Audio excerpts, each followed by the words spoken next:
1993 AFL Premiership season is proudly brought to you by Mitsubishi Motors, BP Australia, Carlton and United Breweries.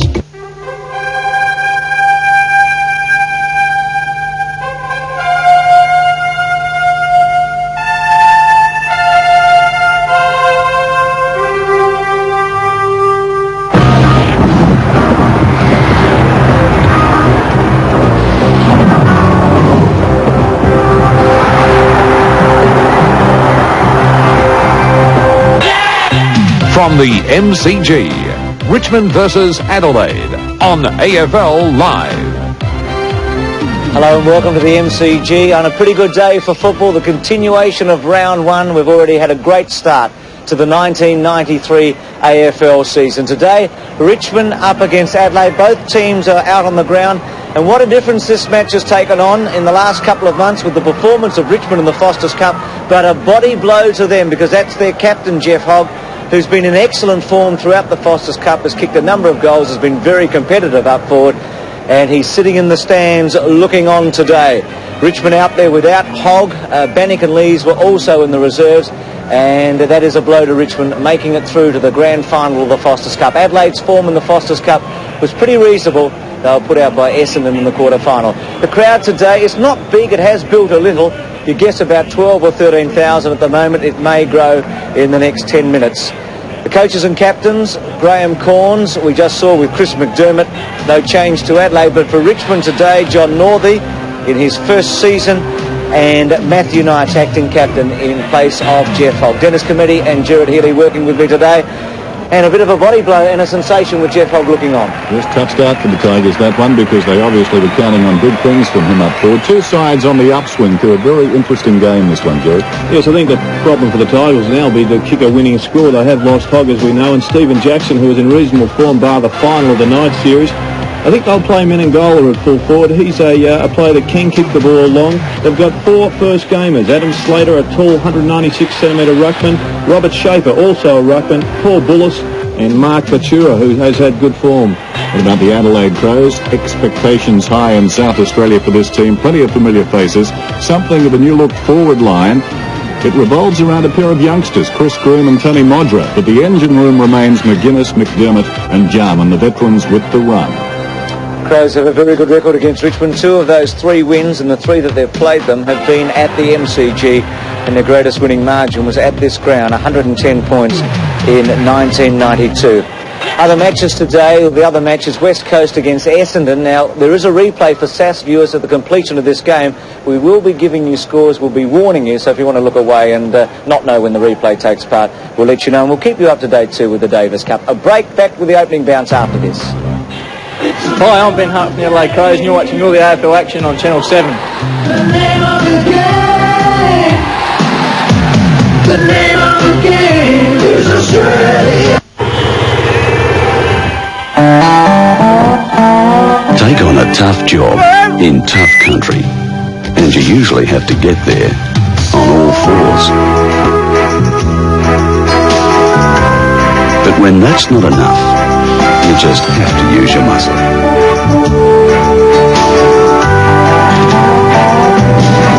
That's why there's a whole range of Mitsubishi Tritons with all the muscle of a big V6. And if you can't rely on a big V6 with four-wheel drive to get you there, who can you rely on?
X Air Conditioning, making your life comfortable.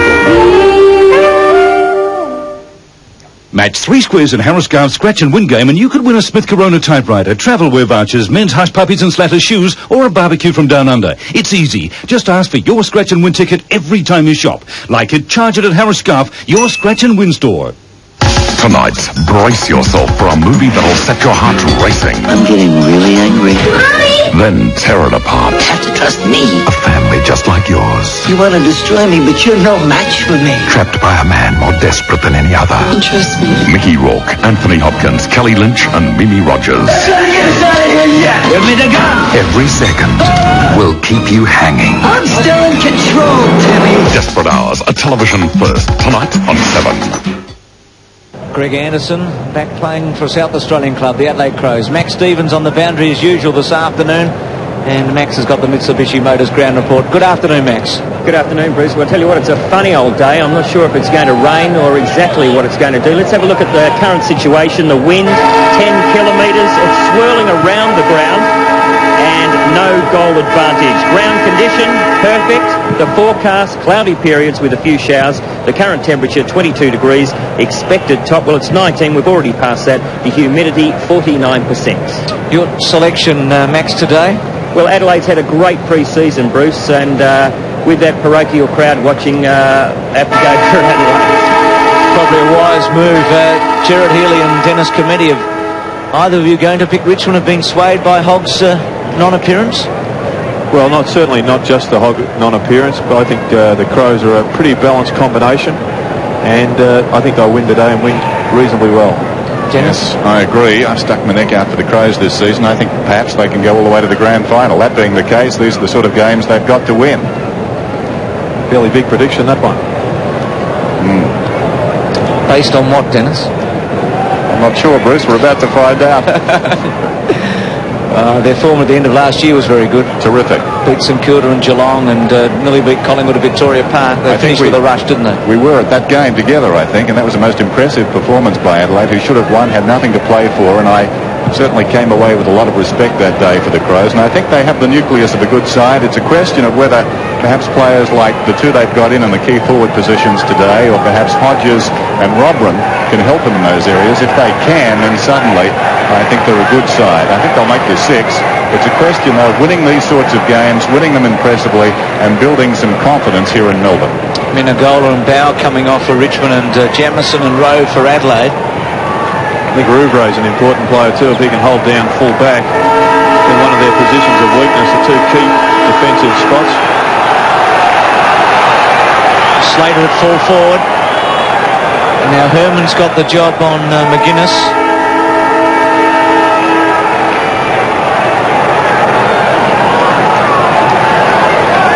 Adelaide going to the right, Richmond to the left.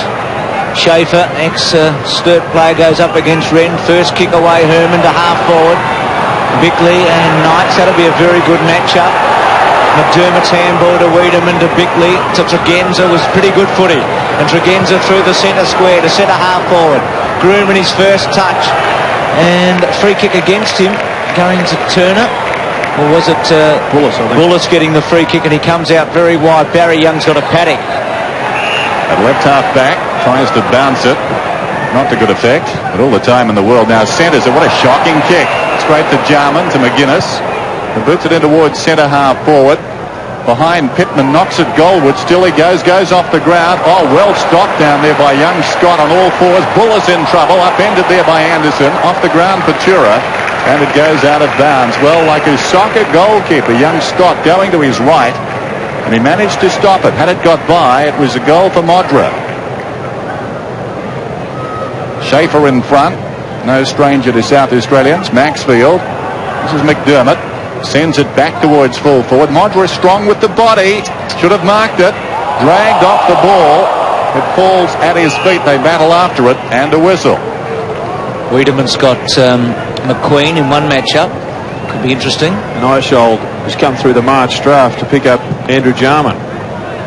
Lee goes with Nash. So some matchups. Brown's kick didn't go very far. Free kick. And going to Adelaide to Brown at half forward. Ex-Port Adelaide Rover forward pocket.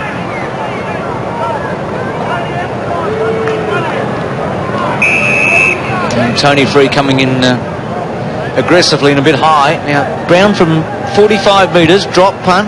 He's timed it well, kicked it strongly, and it's a goal. Adelaide get the first through Brown from a free kick against Free.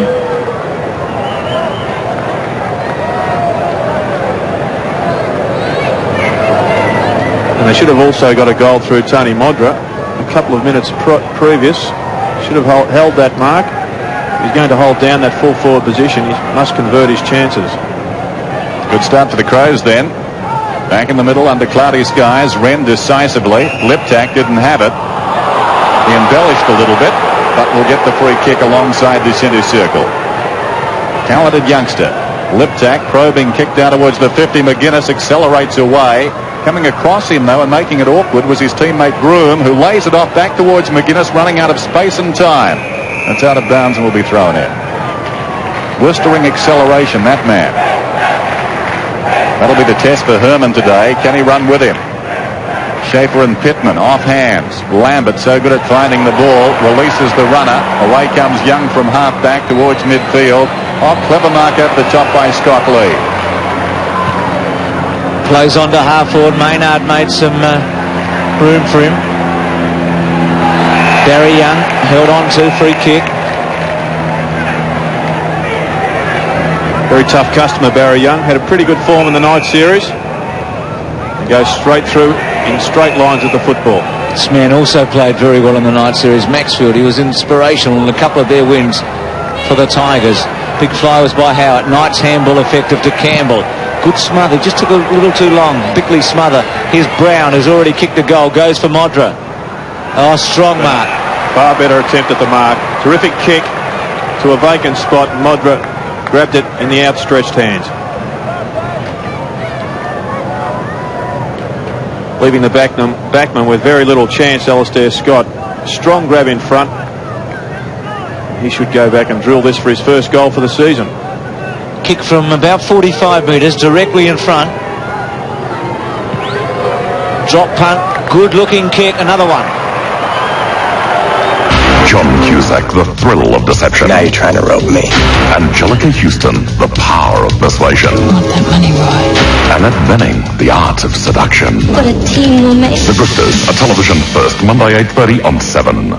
On Talk to the Animals, Pam comes face to face with some real creepy crawlies. They're huge. And Mike meets the people who preserve their pets. To put it bluntly, Puss is stuffed. So, Talk to the Animals, 6:30 tonight on 7. Don't change channels. Jarman storms away from the middle, feeds Brown. Back it comes towards Jarman. Herman did well in a tight situation, but Anderson, hand passes about 15 metres, chopped off by Young, who kicks it out wide, foot race towards the boundary. Maxfield and Wren, and across the line with Wiedemann. So a boundary throw in. Barber's delight out there. Surprised to see Knight standing out of the centre square at the throw-ins. Obviously Northey more concerned with the form of that man on screen, Jarman, than having his key player himself in there. He's brilliant, Jarman, with his hands. He got it away.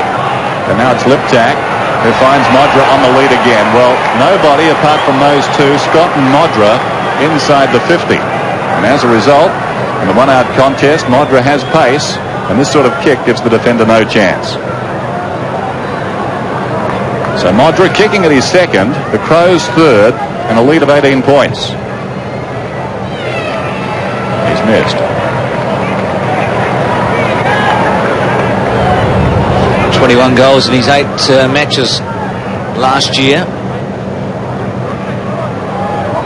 Well, some tight situations. Patura, long kick, oh, then good grab. Had a pre-season riddled with injury. Arguably the most promising of the young big men in the competition, to the goal square, and on his own Pittman to kick a goal. All too easy. Well, what's happening with Richmond at the moment? It's 3-1 to 0, and that was almost comical, Gerard, in the fact that Pittman was able to go all on his own. Yes, Alistair Scott actually stopped and didn't apply any pressure whatsoever, but that's not really the problem at the moment. You just don't see any of that spark that Richmond had in the pre-season competition. There's been Very little attack on the football. Hasn't been a decent tackle load. There doesn't appear to be any spirit or talk out on the ground. So a really worried John Northey, I'm sure, at this stage of the game. 19 and a half minutes remaining till quarter time, and the Crows out by 19 points. The breeze not a factor. Knights, the meat and the sandwich. Brown, who's been very lively, battles with Knights. And a whistle. A bounce just outside the centre square. Adelaide doing the running at the present time, sharing the ball and looking good. Wen and Schaefer, one down by the ladder. Lambert, well done. Maxfield forward of the wing, kicks it inside the 50. All the Crows, upended down there was Lever. The hand pass comes across to Nash from McQueen, open goal. There's a mountain of specials in store for you this week at Foodland, like Weston's chocolate biscuits at just $1.29. Coke, Tab, Fanta and Sprite at a refreshing 69 cents. Ruffles and Thins twin packs only $2.29. Pal dog food at a low 99 cents. Budget rump steak just $4.79 a kilo. And Valencia oranges 3 kilos for only $1.59. Foodland, the mighty South Aussies, yeah. Anderson in the centre. Kick away by Turner. Richmond again go forward. Held up this time by Lee. Touch off the boot. Play on call. Lee with a high one. Campbell underneath it. Tregenza comes in late. Good mark. Strong grab by Campbell. It was in the air for a fair while. And suddenly there's some purpose, isn't there, about Richmond? Well, they need to kick this one. Campbell had a fine year last year, and he's been tagged throughout the night series and has struggled. So for his own confidence, he needs to get a goal on the board early. Kicks from just inside 50. Kicks it delightfully for a goal. Well, that's better for the Tigers. You feel as if they've just woken up out of a slumber and they're ready to go at 2 goals to 3-1. There's almost an eerie silence there with the Crows putting on the first 3 goals. But all of a sudden this game is back as a competition. Lee, pretty poor disposal there. Could have gone back and taken a far better kick. And a good mark, eyes only for the football there, was Campbell. And he converted well. So the Tigers kick the last 2 goals. Wren goes up and wins it down. Howlett out of the congestion, kicks it wide. Drifting back almost the mark down there to Campbell. Couldn't hang on. This is Tregenza. Hurried kick towards half forward. Lucky ricochet comes to Schaefer, who feeds it off to Lambert. The hand pass comes across to Campbell. Campbell goes down towards the pocket. And on the lead, the mark is held down there for the Tigers by Herneman, the young man from South Fremantle. And a very good kick at goal, Herneman. Campbell supplying an option after creating it. Herneman heard Gerard Healy. Well, that was it out of bounds. Very good support from young Herneman for him. Unwritten law of football, that one. Maynard's got it up from the back pocket. Under pressure, gets the kick off towards the wing, but gives it away. So good chase out there by Slater.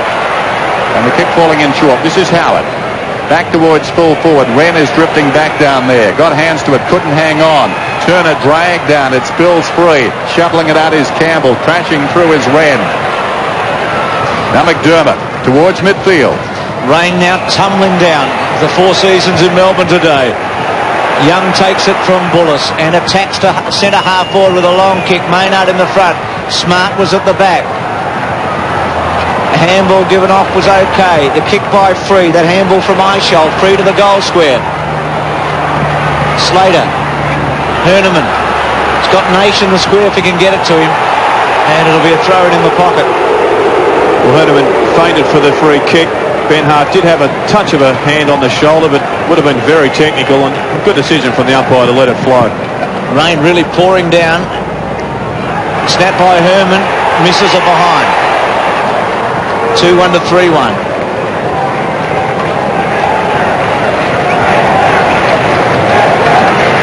Rouvray to bring it back in. Thinking back to the Foster's Cup and the semi-final Adelaide played in, they got a fast start against the Bombers and then were caught. And again today, 19 points up, and suddenly the Tigers back in it. Herman knocks it on after Knight's hand pass. This is Lambert inside the 50. Poor kick. Not a good one. Lee goes back and takes the mark. Rouvray needs to be careful. He was making shepherding motions down there, some distance from the ball. Needs to be a little more subtle as Lee brings it out towards halfback Campbell in best position. Almost the mark. It's Greasy all of a sudden, though. Back towards the boundary and Howard. Meantime, there's going to be a free kick to Aishaw. Former Melbourne player. Exactly. Tregenza really needs to tighten up on Campbell. Both playing on the wing. Campbell has just really been the instrument for this Tiger onslaught. Aishaw across the ground. Turner couldn't hang on, but Mayhew's already got one. Finds himself 35 metres from goal, bending it back, but not in time. Not bad policy by John Norby to have Campbell on the wing. Confused the tag a little bit. Maynard provided the lead from Ben Hart. Got it at centre half back. Some wide runners here. Rouvray at centre half back now. Bangs it into the square. Not a good kick though. Richmond had 3 chances. Kick back to half forward by Young. Turner. Didn't work. Tregenza. Maynard. Poor kick again. Crows out of defensive kick badly. Free kick must go to Richmond. To Barry Young. 50 metres against 50. Pittman. Silly play from Pittman, wasn't it? Oh, just ridiculous, really. Must know the rule. On the way back to Young, the ball, and just intercepted. Yes, well, he will play and possibly with a goal.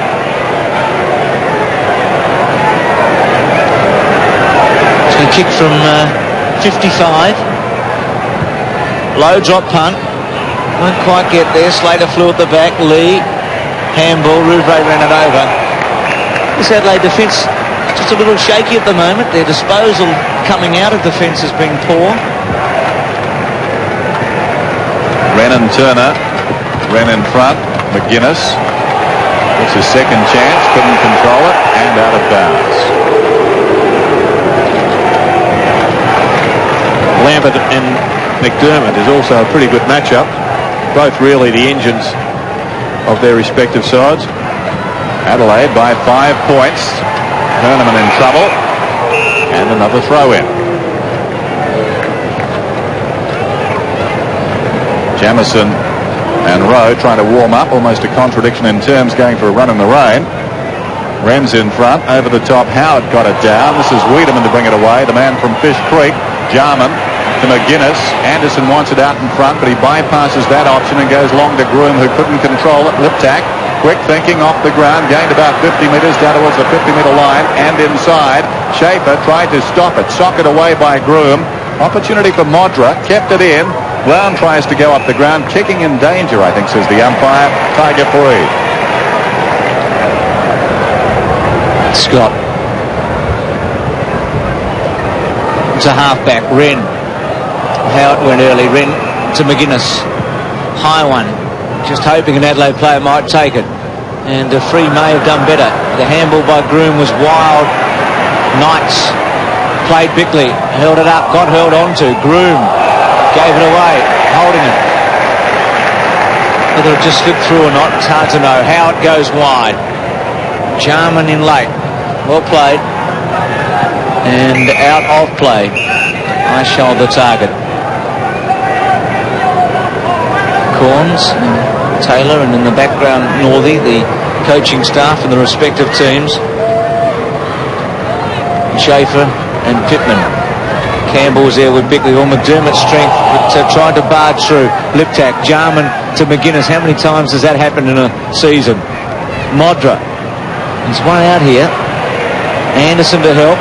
Important ball to be won. Maxfield attacked it strongly and goes away with it. And here's a race with Anderson after him, and Wiedemann and McQueen coming in. Some inspirational stuff here. Important play this. And Adelaide hold it up. And Richmond get stuck in.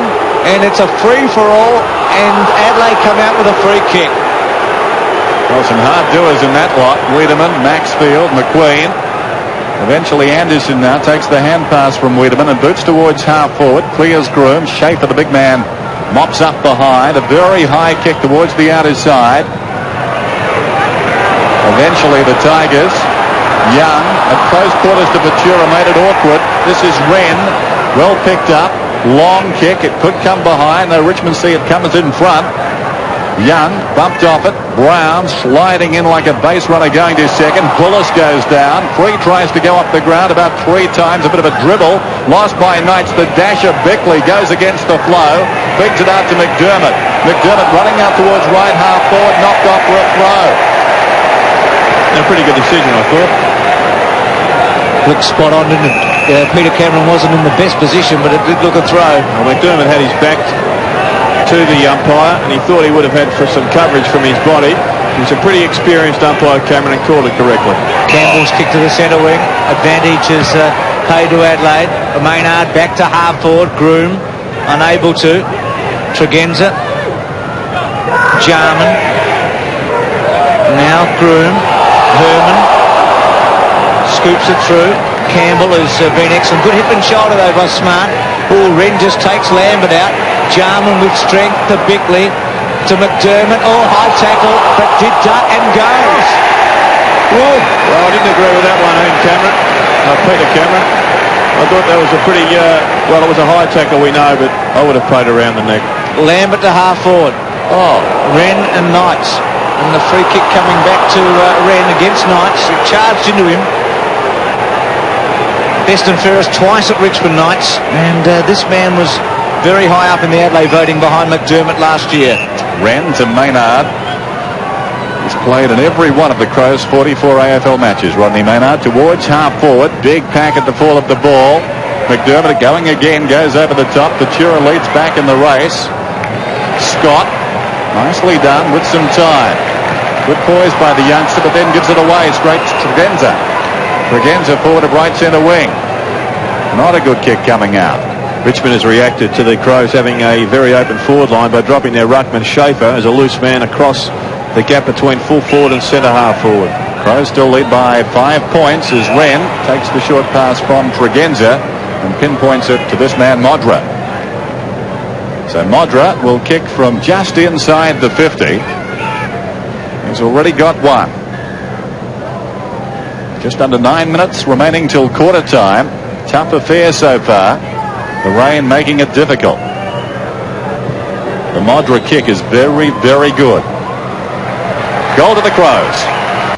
You must communicate. You must talk. Talk to your friends, your wives, your children, and above all, you must talk to your parents. Could you excuse me now for just a minute? Hello? Reverend, on Sundays, anyone can call Telecom STD anywhere in Australia from home for just $1 for 5 minutes. Call your mum. Just talk amongst yourselves there. Mummy, it's me. Telecom STD, we're talking $1 for 5 minutes. 4-1-2-2, 14 to 25. Schaefer and Wren. Wren started very well. Schaefer wins that. McDermott with some time to go. Bang to Modra. Once again, that hole, Bruce, they're really keeping it open, the Crows' forward line, and their plan is just to kick it forward into that open space. And Modra's having a picnic down there. Interesting, if they had a foot race, I think over 50 metres, Modra probably would beat his marksman by about 4 or 5 paces, I would think. The backman, Scott, has got really no chance whatsoever, although he could start perhaps 5 or 10 yards in front just at the bounces.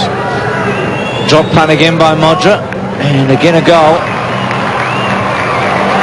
3 goals in the opening term, and as Gerard mentioned a moment ago, he could have had 4, maybe 5, without being guilty of hyperbole. 5-1 to 2-2. Well, it's amazing how many times the quick kick from the centre bounces lands in this exact position here.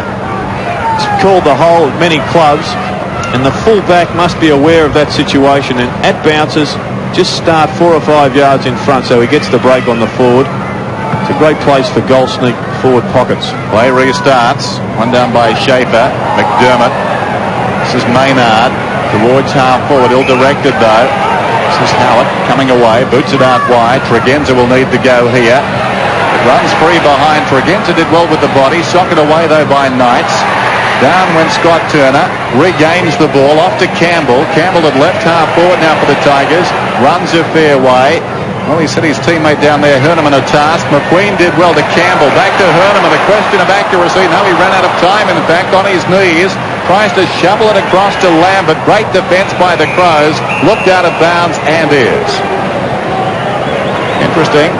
Looking at the figures for Andrew Jarman, 6 hand passes so far. He is a genius with his hands. Just a few moments ago down in front of our commentary position, right off balance but found a man. Such an important ingredient in this team, as is this man. McDermott gets it away to the run of Tregenza, who goes towards the wing. Free got a fist on it. Now Schaefer, quite mobile for a big man, pops it in short, and this is Eichel. Played some matches here and in some big matches for Melbourne. He's kicked to half forward to McQueen, tried to half volley it. Free kick going to Richmond, to Lambert. Within kicking distance. He's not a goal kicker of note. Short, gee, loose. Here's Campbell. Once again, Tregenza's man. Tregenza's had a few kicks himself, but Campbell is creating some damage. He's had 4 kicks, 1 handball, Campbell, but each time he's been involved in the forward thrust. He's made them count, hasn't he? Already kicked a goal.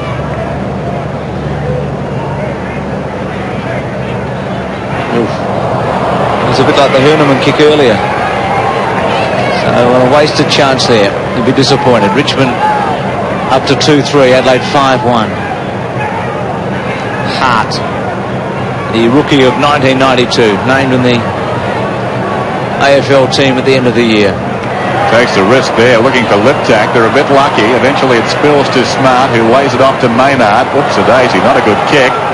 Schaefer got a hand to it. Down goes Knights. McDermott feeds the hand pass out to Smart. Charged down by Turner. In there is Young looking for a free. Probably should have got one for a push. Knights gives it out to Lambert. And a throw, says the umpire.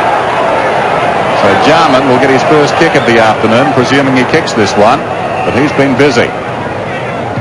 Kicks down towards centre half forward. Not a particularly good kick. And Free did well, despite Brown bearing down on him. Tony Free, former best and fairest winner. Swings it out wide. Taken high was Herman, and he will get the free kick. Down towards right centre wing for the Tigers. Tagging roll on McGuinness. He did well on Platten in a quarter-final of the Foster's Cup. Howard runs it out to Pachura. First game today. Wiedemann with a fly. Knights read it well. Tamble not accurate. Lambert has to concede some ground. Poor handball actually by Lambert. Campbell had time. Lambert chips it away. Eichel, 70 metres out. Centering kick. Well done by Rouvray. Anderson under pressure from Maxfield. Rouvray and Herneman. No free kick. Ball up. Herneman sliding on the ground, hoping a free kick with an in the back. Making his AFL debut. Played impressively in that run of Richmond's in the Foster's Cup. Here's Rouvray. Naish puts the pressure on. Out of play. Slippery conditions now with the rain that fell about 10 minutes ago. Paul Rouvray from Glenelg played 1 game. Turner in front, down to McQueen. Hurried kick. Off target. Just don't really look to have any system up forward at the present time, the Tigers. The sides are fairly evenly matched throughout the ground, but the Crows look far more polished when they go past half forward. Richmond missing their skipper Jeff Hogg as the ball comes out from Lambert to McQueen, who snaps. It's good. It's fantastic. Incredible. They say it's full of cheese. Oh yeah, you can tell. It's McDonald's Triple Cheeseburger. 1, 2, 3 slices of cheese, 3 all beef patties with ketchup, mustard, pickles and onions. It is full of cheese. McDonald's Triple Cheeseburger. I wish this could last forever. No, it's only for a limited time. It's Mac time. McQueen's goal brings Richmond within 10 points. Wren gets the fist away. Tregenza, as he swap wins, he may have. Handball over the top. Here's Rose, come on. Goes for goal. Boots it. Straight onto the ground. Instant success. And Adelaide again through the centre with Tregenza on the other side. Anderson switched over. And their opposite numbers have gone with them. So well done to Tregenza. Gets the ball forward. A little bit fortuitous, but a good handball. Stephen Rowe swings one round the corner. Not one of my favourite kicks, but it certainly did the job on that occasion. Stephen Rowe, best and fairest with Norwood in 1990. Started his career at South Fremantle. There's the time remaining. There's our scoreline. Wren out jumped again by Shaver, who's been pretty impressive, but McDermott comes away in the bright sunshine. Modra, very good mark. Well, that's a tough one. Coming at full pace, the ball flat, approaching hard, and he controlled it. Well, you called it well, Dennis. A terrific mark, but the Tigers have got to consider their centre structure. They're winning the tap, but it's going straight to McDermott. I would imagine he's had 2 or 3 occasions, just picked up an easy kick and booted it forward for the Crows. Modra kicking at his 4th, close to the man on the mark, but deadly accurate. So Tony Modra has 4 goals, 2 very quick ones for the Adelaide Crows, who lead 7-1 to 3-3. Well, here's that tap I'm talking about, and McDermott just goes bang to the hole. It's too simple at the present time. The Tigers are going to have a look at this. 1, bottle them up at the centre bounce and get somebody beside McDermott, and 2, just have either a half-back flanker dropping into the hole or their full-back move forward. 7-1, 3-3. A couple of minutes remaining in the opening term. Free kick out of the centre square to Howard. It's been a quarter of fits and starts for both teams. Oh, good attack on the ball by Herman. Lambert, that was a throw. Second one for the day. Herman for goal, and falling in front is Nash. Gee, it looked like a Wally Lewis pass, that one of Lambert, didn't it? Yes, it was the double-handed Crow throw that the Tigers have implemented on 2 occasions so far today. He gave it the lot. Nash kicks his second. Chris McDermott would be a bit peeved, wouldn't he, Gerard? He got pinged for one that was only half as good as that. 4-3-7-1. Well, I guess there'd be many a Victorian say he's the master of the Crow throw, but in fact he does get his fist on it on the majority of occasions. Here's the one we're talking about. And I think the fist was about a split second behind the ball. Didn't make contact. But the result is there for the Tigers. Nash a little bit lucky, but he's in the forward position in front of the pack. And he's doing his job at the present time. He's there as a goal sneak, and he's got a couple. We can do no more. We've alerted the umpires. Well, Craig Lambert now will be under scrutiny next week. 7-1, 4-3. The Crows in front, and his centre square infringement goes against Richmond. Mind you, he is one of the very, very best handballs in this competition, Lambert. Marvellous player. Here's Wren. That's a compromise kick. He goes straight across the ground to Anderson. Heavily strapped on that right hand, as you can see.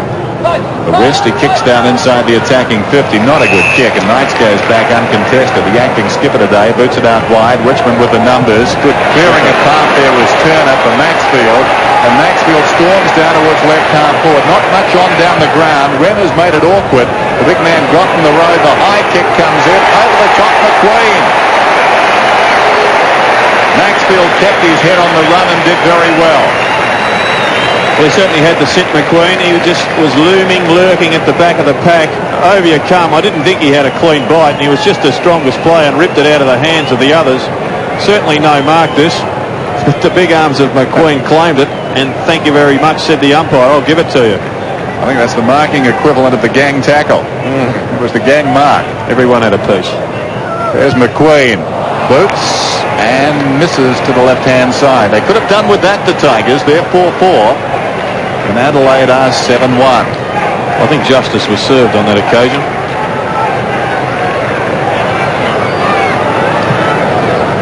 Down the centre route rate.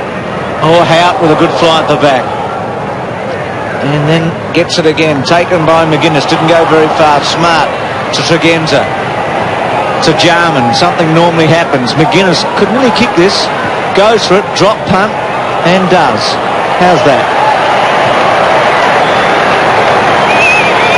Well, that hurts, doesn't it? When McQueen misses one from 30 at one end and McGuinness does that and the siren sounds and Adelaide suddenly lead at 8 goals, 1 to 4-4.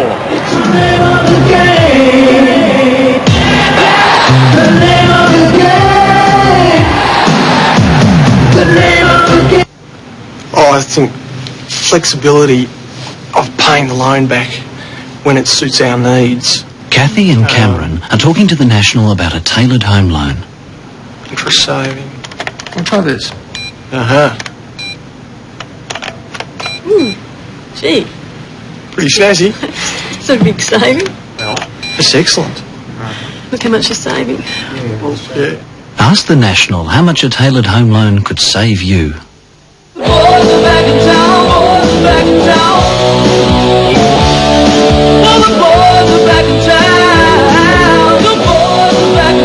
Don't miss out on buying your 1993 Camry Crows season ticket. Special new reserved seating areas have just been released and good seats are still available. And remember, if you buy your season ticket, your football dollars stay in South Australia. Call Bass Dial and Charge now, but don't miss out because the boys are back in town. Boys are back in town. Oh, this is interesting, Jock. Buy any family-sized Pizza Hut pizza and get any medium Pizza Hut pizza free, but only with Pizza Hut home delivery. Save up to $15.50. Buy any family-sized Pizza Hut pizza and get any medium Pizza Hut pizza free, but only with Pizza Hut home delivery. Save up to $15.50. Quickie, you got 30 cents for the phone before it's too late, Jock.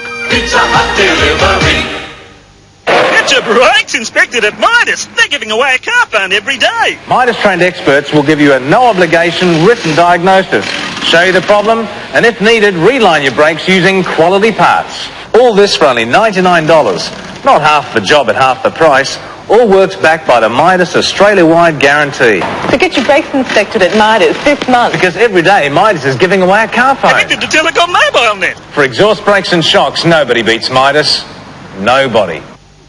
I'm Quackers. So am I. I'm Quackers too. They're all Quackers, and they're free every time you spend $15 or more at Chemmart. You'll go Quackers over bargains like Palmolive soap, just $2. Impulse, only $3.95. Minty's Jaffas or Fantails, just $1.20. Solvent 4-pack, only $2.49. Everyone is going Quackers at Chemmart. If you hurry, you can collect the whole set. We're more than just a chemist. We're at Chemmart. I&J introduce caravels. On the outside there's crisp golden crumbs, on the inside thick, juicy fish fillets. But it's in the middle of a caravel that you'll find its real secret. Healthy green broccoli in a smooth cheddar cheese sauce. Succulent prawns in a creamy seafood sauce.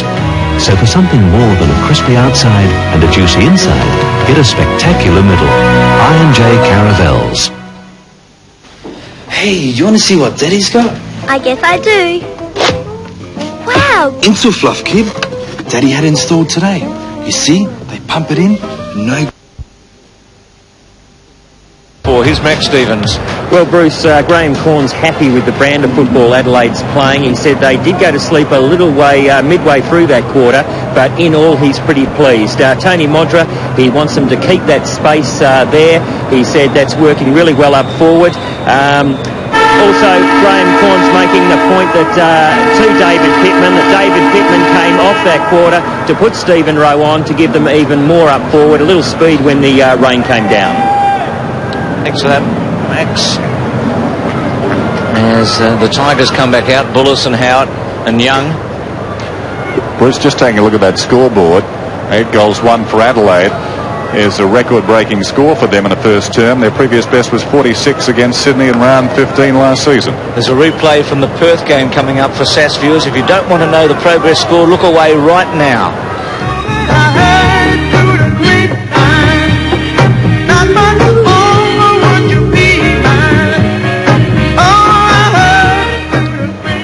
So a reminder about a replay of that game later.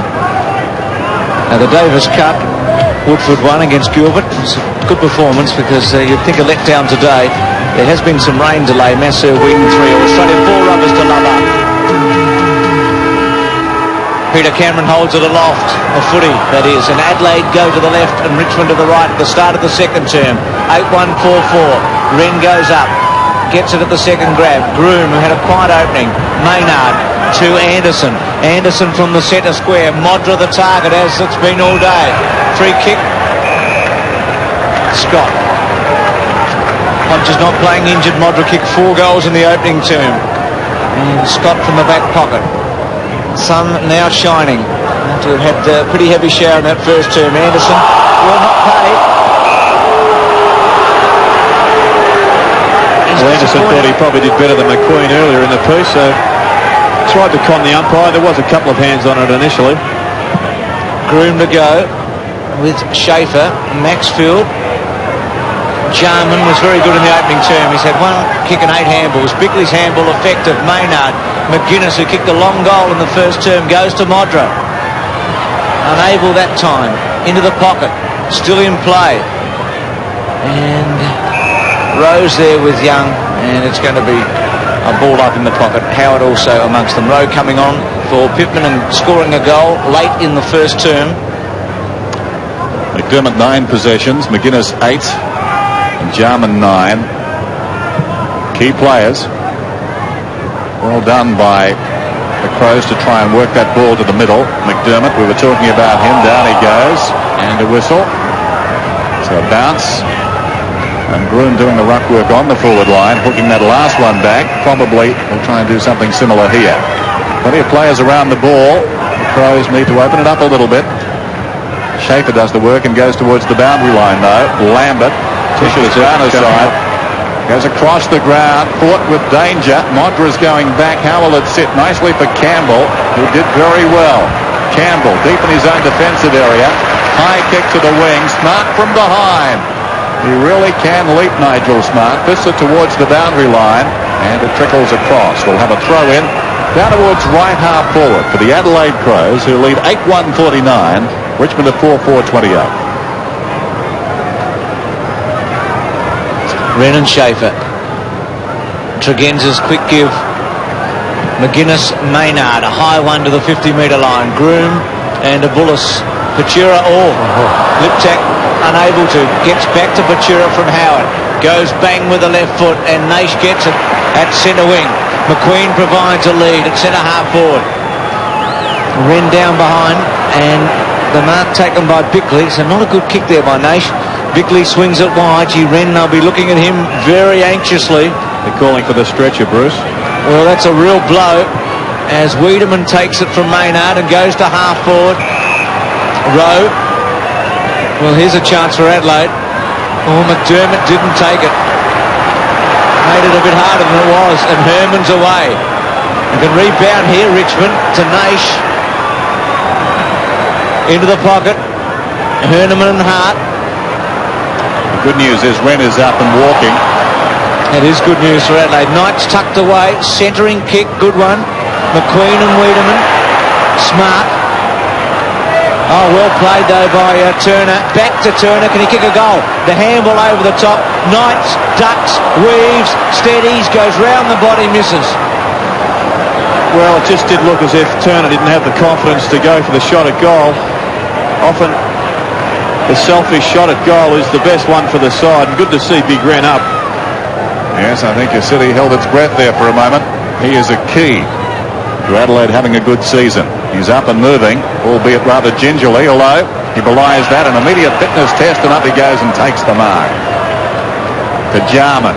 McGuinness moves for him. Amongst the trainers, one of his own. Get the stretcher this time. Oh!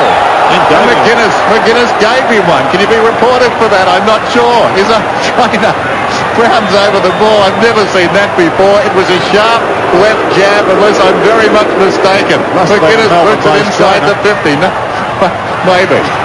Oh, you get yourself composed there, Dennis. You're dead right. You called it correctly. Hit him with everything he had. The trainer got up. Brown threw it away. Got away with it. Adelaide, lip tap. Still lip tap. Got a trip. Gets a free kick.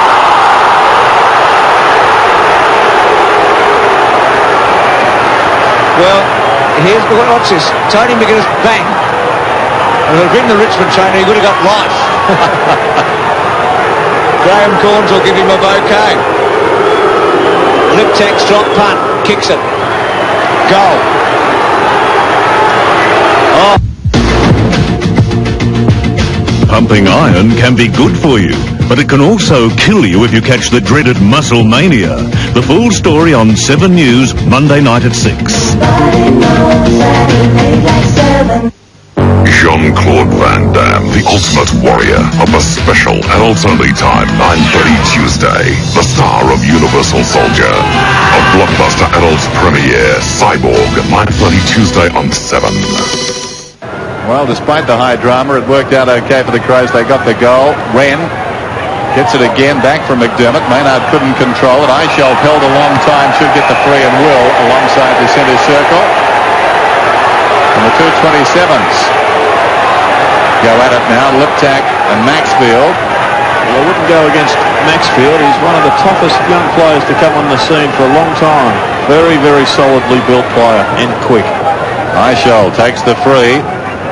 The Tigers needing the next goal. He kicks inside the 50. Wren throwing himself about, almost claimed a mark there. Away comes Wiedemann. Advantage is paid belatedly, and as a result, the Crows in trouble, but clever by Jarman. That deft deflection got it across to Tregenza, to the dash of Bickley. Now Maynard storming down the ground. One out again is Modra. The high kick in that direction. Flooding back at Tigers. Modra goes off the ground. Not a bad idea in the circumstances, but it trickles out of bounds in the right full forward pocket. Wren coming off the ground, hobbling, to be replaced by David Pittman. Certainly didn't give himself a spell, did he, Wren? He put himself right in the crunch, in the trenches after being down and we thought out at one stage. Groom goes against Schaefer. Lambert's handball to Howard.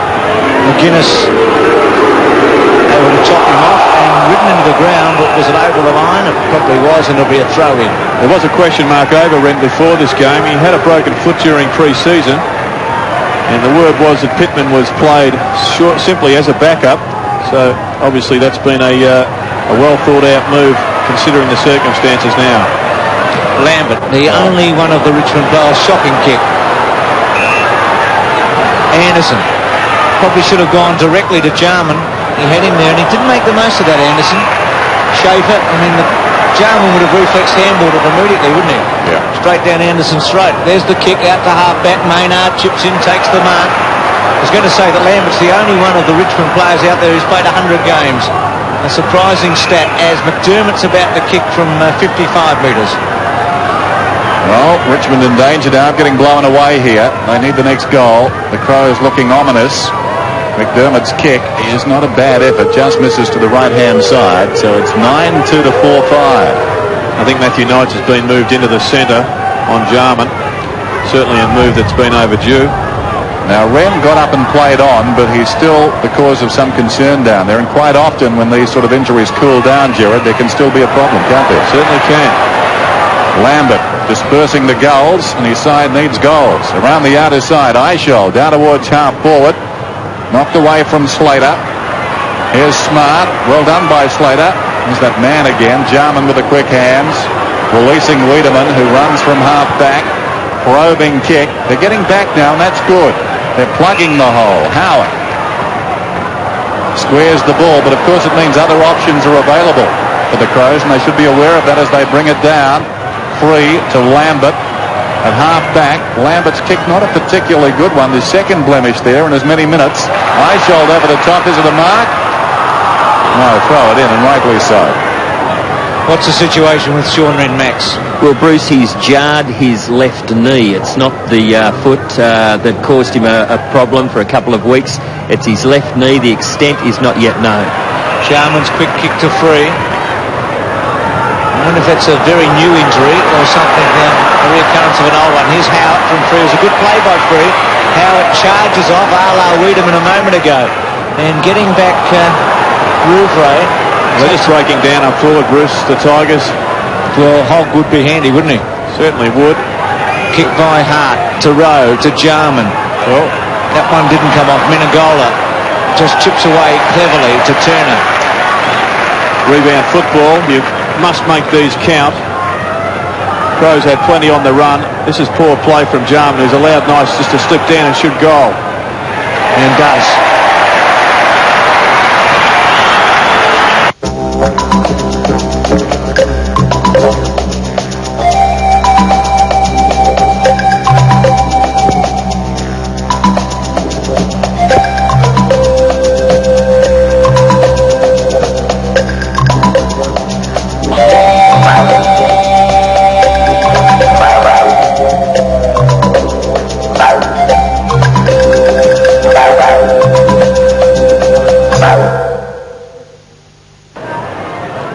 So the margin, as it was at quarter time, 21 points.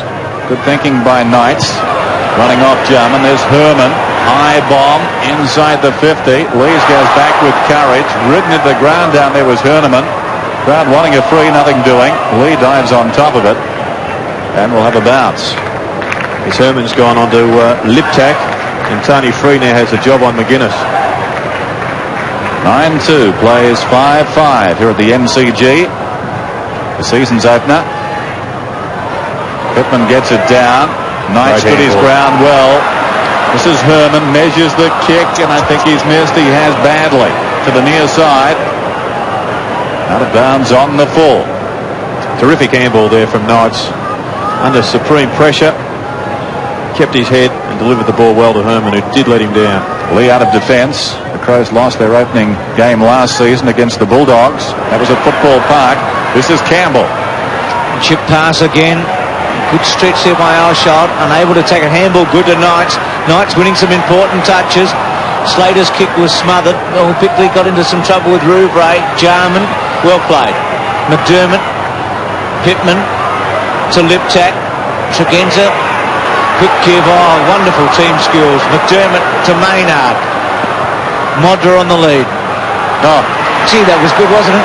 From one end to the other, about 8 little touches. They weren't all full handballs. Some were just touch-ons. Weren't they? Just tap-ons. But once again, the Tigers must have known that the ball was going to this spot. And we don't see the half-back flanks, the centre half-back coming in to fill that hole, giving Alistair Scott a chance. I mean, he's proven so often that one out and on a hard lead, he's going to hold the ball. He's got strong hands, hasn't he? Well, he's taken a couple of outstanding grabs under pressure so far. He's kicked 4 goals. Hasn't kicked that one too well. Misses completely, well, not completely, but didn't even give the goals a fright there. But 4-2 to Modra. And Adelaide 9-3-5-5. There's Wren. Well, knees are a bit of a problem because you can still walk with a snapped cruciate ligament, as we've seen many times, and I'm not trying to put the curse of death on him. And then find out later that the damage is done. So let's hope he's okay, the big fella. Bullis to centre wing. Lee gets underneath. You'd have to say that Wren's one of the 2 or 3 most important players at Adelaide. Kick to Campbell. Takes the mark at centre wing. Wayne Campbell plays on now. Kicks in towards centre half forward. Pittman's in front. Smart again. Closes quickly and fists away. Runs back towards the wing. Young over the top to Knights. He needs to lift. He's doing better in the last 5 minutes or so. Campbell sold into trouble. A lot of Crows around him. Knights did well. Slapped it out. This is free. Throws it onto the boot. Gained about 20 metres. Smart. Belated fist, but got it away to the satisfaction of the umpire from Scott Turner. Lee boots it around the outer side. Herman behind. Strong tackle. McDermott. And the ball goes out of bounds on the wing. Best and fairest last year. Crows captain. Celebrated Glenelg player. Had a string of club champion awards there. Tregenza. And in the pocket and out. Modra way up. There's Liptak. He's contemplating not playing this year with his studies. There's Modra, who's kick 4. Ex-West Adelaide.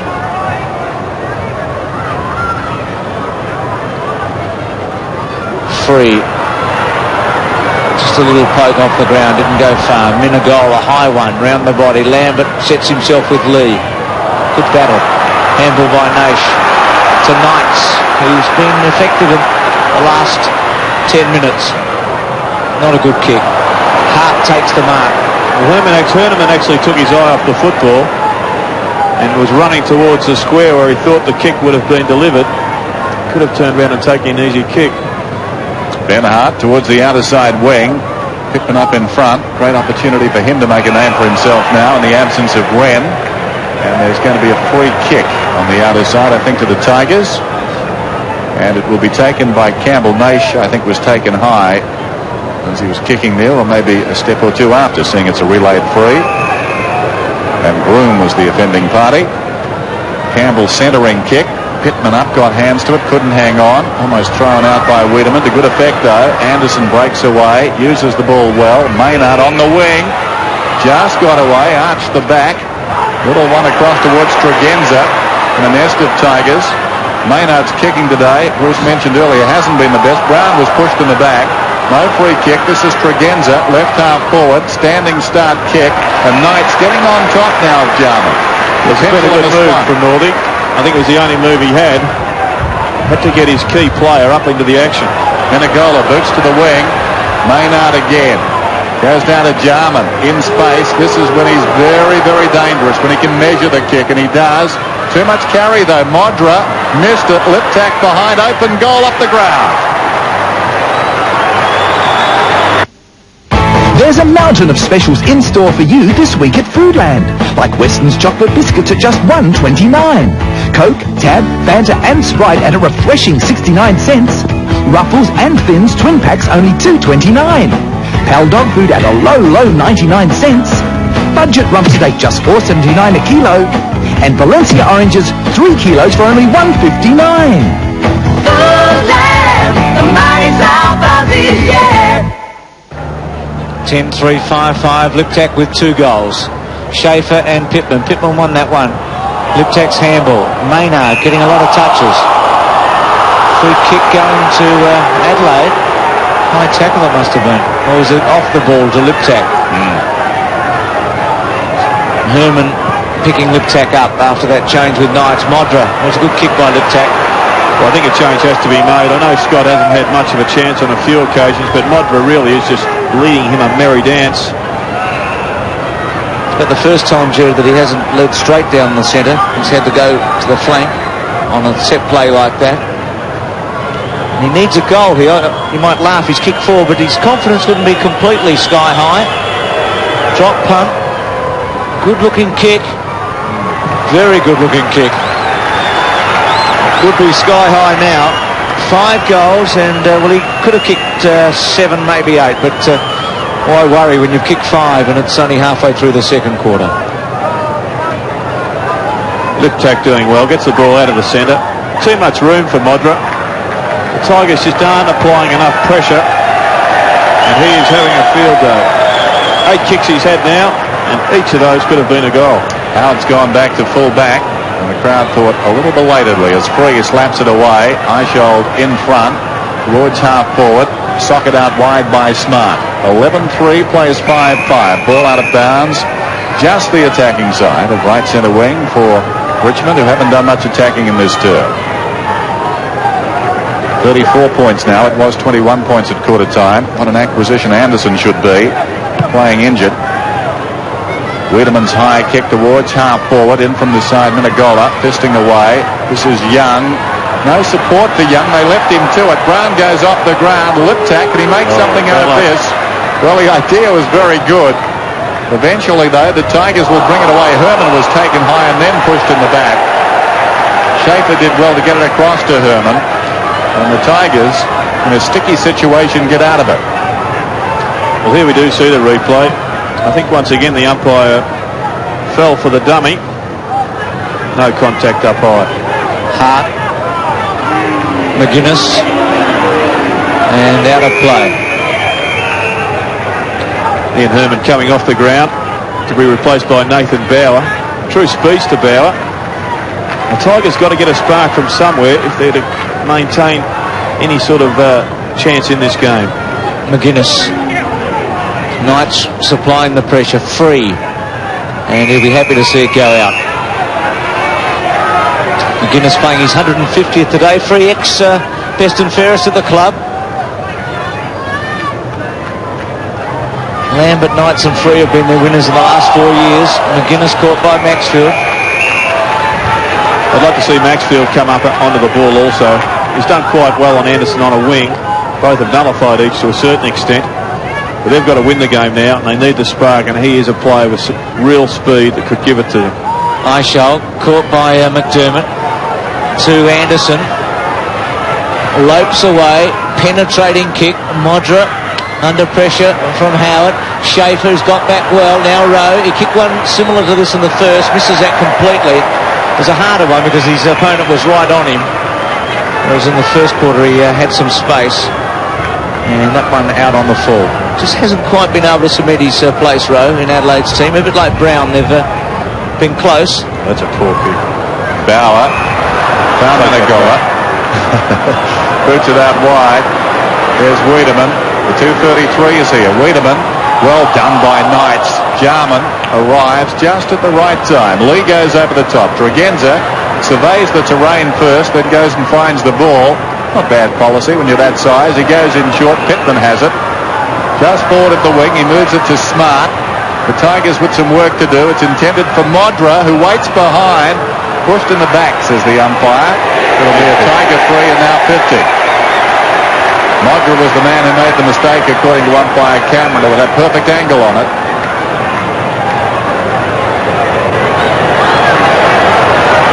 Not much in there. Didn't appear too much. Herneman now moved to the back line. Howard to Schaefer. Tony free from the centre square wide. McQueen on a long lead, but fairly indirect. And Wiedemann able to push him out and out of play. So Richmond taking it from one side of the ground to the other. It's a wild-looking man, isn't he, Wiedemann? Turner won it. Free, getting a few touches. Slater in the front spot, over the back. Here's Nash, he's kicked two. He's kicked 2-1. Misses. Kicked 2-2, actually, to be exact. And should have done better, despite the pressure. Should have swung that round. So you see Jamison preparing to come on. Looks like he's had his hair just slightly touched up there. And Liptak off. I wonder if that 50-metre penalty he gave away when he seemed to have heard the Cameron whistle is the reason why. Lambert, quick give to McQueen. Clever. Turner won't go for goal. Now Nash. Gee, Richmond has made a meal out of this. High tackle. Free kick Nash. Well, I think the handball was the correct one from Scott Turner, but the delivery was poor. Put Nash under all sorts of pressure. He got gang tackled there by the Crows. Fortunate to get a kick at goal from a free. Smart's arm definitely over the top of the shoulder. Kick from just outside 50. To the square. Touched. Play on. Good call. Free kick though to Schaefer.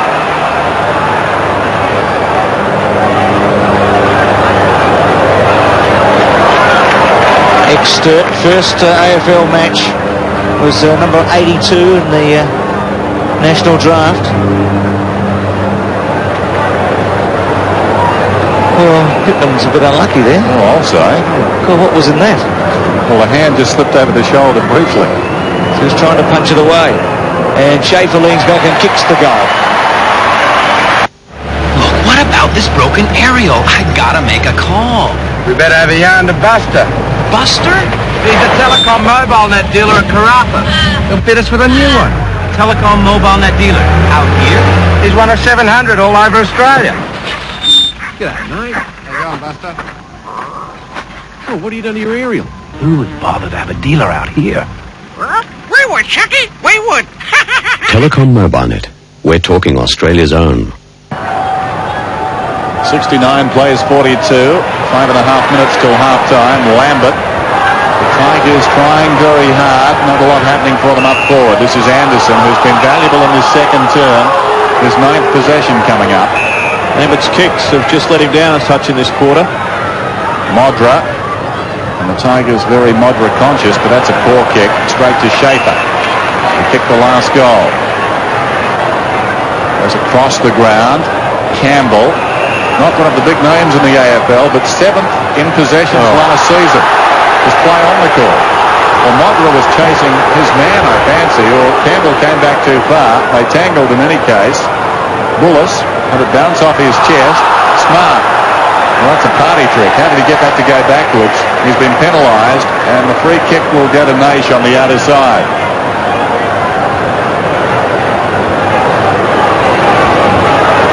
Get the feeling that Richmond got a sniff at it here. If they can get a good mark-eye shot, if they can get a goal or two before half-time, things are tightening up. Well, they have thrown their side around considerably. This is a player that I think is in question. If he can't do the job as a tagger, he really has no other role because he's been proven not to be able to hold down a forward position. a half-back position, etc. Talking about Eyeshot. Anderson unable to. Slater. Oh, did he throw that one? Here's Pittman to Tregenza with a bit of space, and away he goes to centre wing. Rowe. Groom's been very quiet at centre half forward. I doubt whether he's had a kick. The handball by Young. Now he has. Jarman out of position. Good mark by Turner. Boot lost there. Scott gave it to Minagola. Schaefer, who continues to grow with Wren off the ground. Some play with Jarman involved off the ball. Nash takes the mark. Well, Nash has been important in lifting the Tigers. He's taken kicks from the wing forward, and he just appears to be getting his act together after having a pretty ordinary Foster's Cup season. Goal here would bring Richmond up to 21 points behind. Oh, not a good kick. In fact, doesn't make the distance and forced through for behind. 2-3 to Nash, and he's missed 2 golden opportunities in the last 5 minutes. One under pressure. Some work being done there. Is that Herman? Looks like he's getting his hamstring attended to. As Rouvray to go. Straight down the middle. Pittman's the target, fisted away. Lambert taken high, no free kick. McDermott boots it down towards centre half forward. Groom goes back, got hands to it, couldn't hang on. Minagola was tidied up quite a few times across the body. This is Maxfield from half back. Very high kick, makes it difficult for Bullis. In from the side, Smart, very good with that destructive situation. Across it comes from McDermott to Bickley. Tregenza now running towards half forward. Needs to kick it, does from 70 metres out. Modra will be hard to beat from here. One hand, juggled attempt, couldn't hang on, slapped towards the goal line by Young. Content to force it behind. Well played by Barry Young. And John Howard as well in that one-out situation. Well, the Tigers' defence definitely have lifted their game. Their sweepers across half-back are heading towards the centre of the ground better now. And Modra's finding himself having to lead wide. Howard in the Schaefer direction. Tregenza. McDermott. Oh, too slow. Gone. Left with no chance there, McDermott, because the tackle pinned his arm. Great work from the little fella. And remonstrated with Pittman. Not sure what he did wrong. Turner's kick. Centre wing. Pittman gets back. Wiedemann's fly at the back. Here's Pittman. Tried to crash it. Couldn't get through. It's a good tackle. Here's Lambert. Had it robbed of him by Wiedemann. Anderson goes bang with a booming torpedo. Howard. Modra. Running across. Here's Rowe. Oh, throw. No. Jarman. Goal, is it? Yep. It is. First to Jarman. And Adelaide 12-4-6-7. And they got to look at McDermott with Pittman on. I think he's making the point that Pittman should be calling for the ball. No, I think he did. I think he looked up and saw it was Pittman and thought that probably wasn't wise to give it to the big fella who was stationary. Well, let's have a look at this handball. I think it doesn't connect. That's a left-hander. That makes it 1-1. Well, there's a throw, that's for sure. Pittman, keen to make amends. He's a willing workhorse at the present time. Wins it down. Jarman's gone to a half-forward flank at the present time. I think he was running out of a bit of puff on Knights, who was starting to expose him. This is Schaefer, very impressive. Not the hand pass, though. He gets it across to Lambert. Lambert again almost gave it away. Wiedemann couldn't hang on. Smart steps over Bullis. Bullis rakes it in, though, and causes a ball up. So a minute to play in the first half. And Richmond needing a goal desperately here, down 12-4 to 6-7. Can they manufacture one from about 40 metres out? Up goes Slater, backhands it down. Fisted away by Bickley, taken by Bauer, who takes it across the line, and the clock continues to run. Came on for Ian Herman late in the second term. 33-point margin. McDermott, good handball. He measured it beautifully to Bickley. Straight down the middle. Anderson. Should be able to take Schaefer on. Decided not to. Got a quick kick to Maynard. Got a favourable bounce. What have we got? 23 seconds to go. Brown on the lead. Now, it's too far out to goal, and with 15 seconds remaining, Modra will provide the lead now. Brown goes for him. Howard at the back. Good play again by Howard.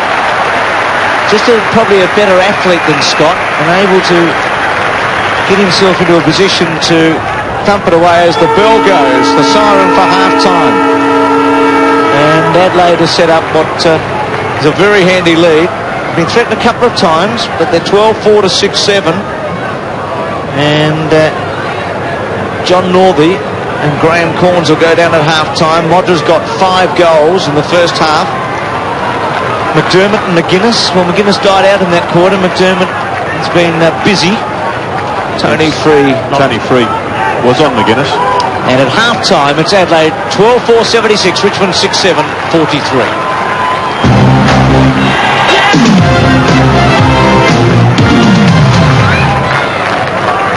Monday on Real Life, the priest and the escort agency. I didn't like acting out. He squandered Catholic school funds to pay for young male prostitutes. $120 for the hour. An exclusive expose. Also this week, violence in our schools. They pulled knives out and just started going crazy. Kids are scared, parents are angry.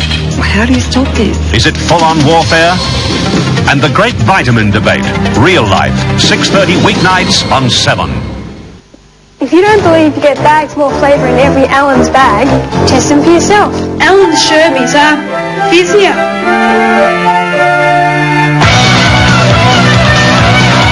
Allen's Snakes Alive are snakier. Munchie! Sorry, Munchie. Allen's Freckles are frecklier.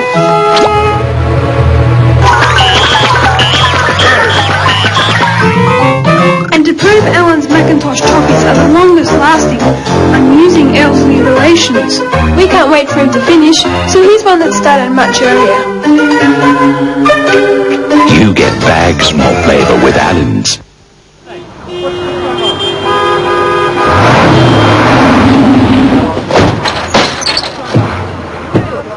Can't shift it. Hang on, mate.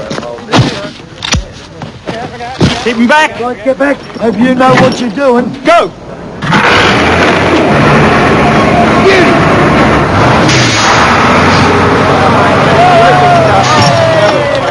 2G. Any tougher, might rust.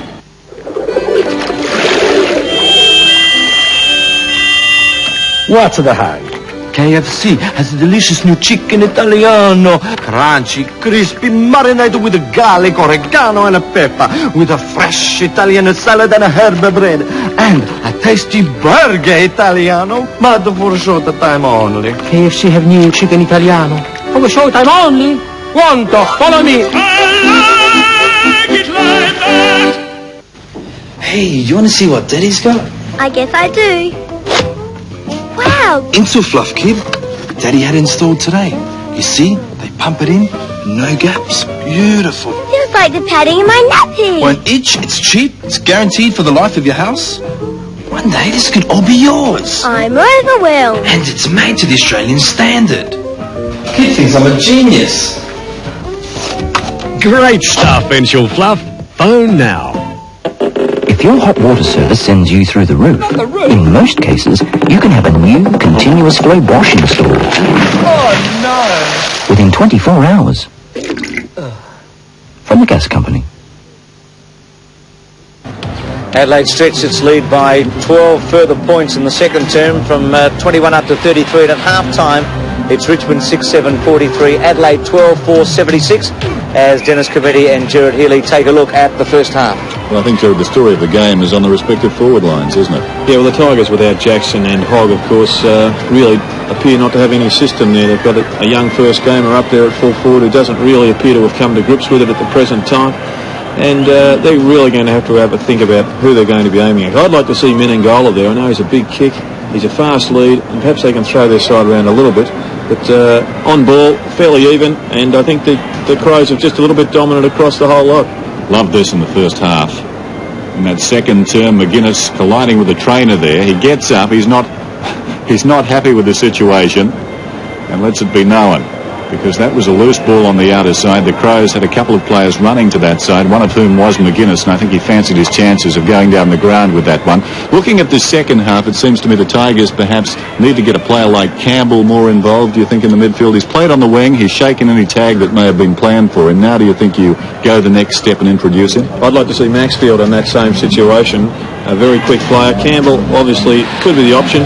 Maxfield for mine. As we see the match statistics here, centre breaks Adelaide have dominated in there, and they're getting good percentages from the bouncers. Overall, Richmond have had their share of the football, as we can see there, but just no system at the present time. Gerard Healy and Dennis Committee taking a look at the first half as we now take a look at the plays of the summer.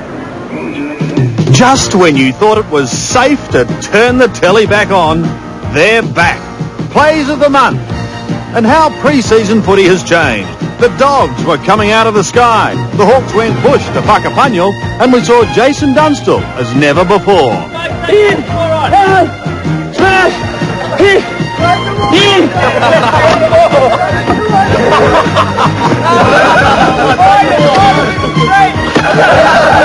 While the Crows are taking a more mechanical view of the 93 season. To the Foster's Cup action, and unfortunately, some just couldn't get going. The Lions and Tigers have provided some early season headaches, particularly Lambert and Armstrong. And on the subject of headaches, Michael Murphy could thank umpire Chris Mitchell for one.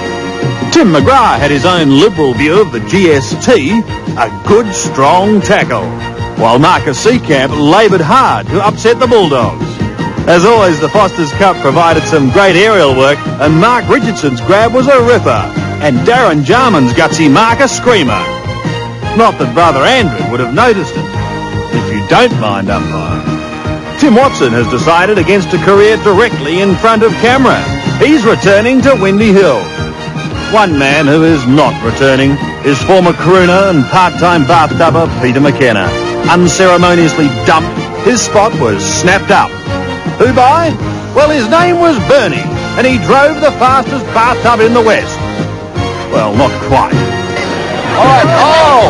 Oh, he's doing very well. Well, he's still there. Let's put it that way. Well, no, Bernie's gone in. This is turning into Well, McKenna wasn't that bad after all. Peter McKenna, where are you? We need you back. I think I was worse than Peter McKenna. I'm sorry for everything I said. I wonder if Peter McKenna would be interested in a comeback. That's for bathtubbing, by the way, not singing. You know I like to smile all the while. Smile! Peter and Bernie starring there, and I wonder if they'll star when they pick their top 15. That's what we've tried to do. The 11 commentators for 7 Sport have listed their top 15 in order, and we've come up with this. This is the combination of the 11: West Coast, Geelong, Collingwood, Carlton, Adelaide, Footscray. That's the top 6.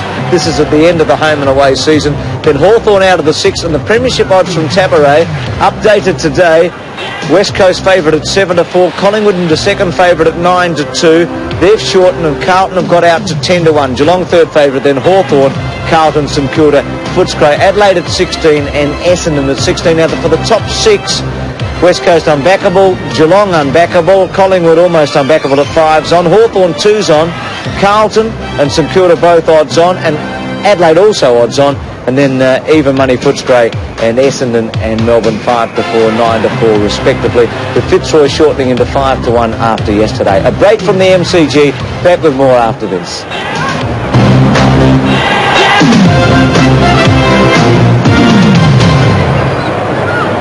Alright, their friendliness, their service, their attitude, everything.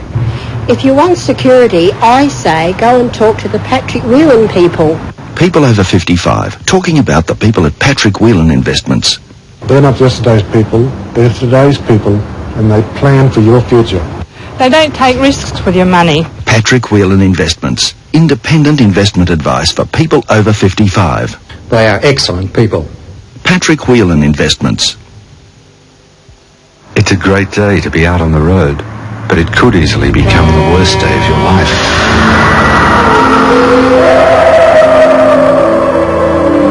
You can't change the situation, but how would you like a second chance to choose your tyres? Can tyres make a difference? Good you can.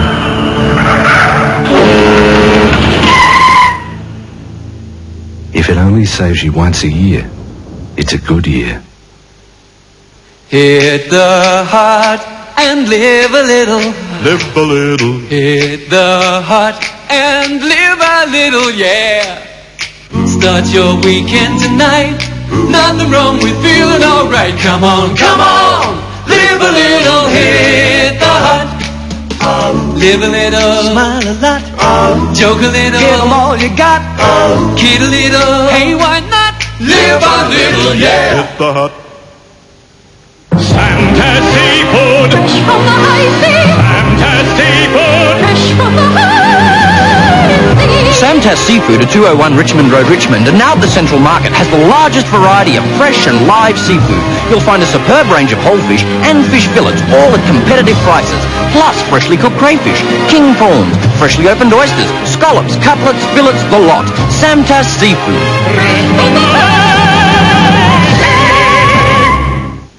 Introducing the new 1993 Holden Commodore Series 2. Built with some of the most advanced safety features in the world, like optional ABS and IRS, as well as bigger brakes and tires, to help you cope with just about any situation that pops up on the road. Well, almost anything. So now, Australia's best value car is even better value.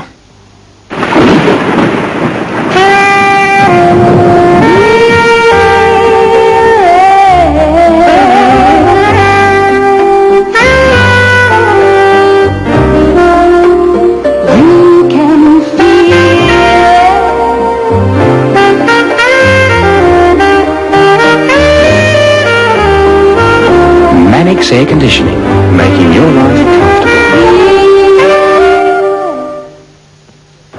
Before the break, we were giving the odds surrounding the Premiership and top six. Well, next week, Adelaide play West Coast in Adelaide, a big match. When we talk Premiership, we talk Brownlow medal. West Coast comes to mind, and so does Peter Matera, the Norm Smith medalist from last year. Mansfield and Merriman at the bottom. Evans over the top. Matera somehow gets out of jail. Peter Matera, 52 metres. Pulls it back. What a magnificent kick for goal. The Norm Smith medal today has been won by West Coast Eagles player Peter Matera. Did you think that he was going to turn out as much a devastating player as he has? Well, I thought he was always going to be a very good player. I was probably as confident about Peter making as any player. In the 1989 WAFL second semi-final, Peter Matera gave a glimpse of what was to come. Got past the third, they stopped running at him, and he's kicked the goal. In the 3 seasons since, Matera has become one of the AFL superstars. He's won All-Australian selection, a Premiership medal, and the Norm Smith medal. And this year, he'll wear the unofficial title of the league's most marked man. I believe that I will be, so to myself, I've just got to take a game as it comes. There'll be a new opponent every game. And I've just got to, look back onto the grand final and how much pressure was there. I've just got to take it back into the, the games during the year.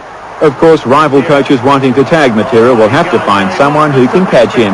That's my main asset, is my pace, and that's the way I think that's going to help me through the year. He's the racehorse Matera. Off he goes. 2 bounds. Oh, this is exciting. 3. Will he take them on? He will. He may only get 15 touches of the ball some days, but 12 or 14 of those could be extremely effective. And that's the hallmark of good players, and they're very difficult to counter. The good news for the Eagles and their fans is that so far this year, Matera has shown no signs of Premiership blues or a Norm Smith hangover. Left half back.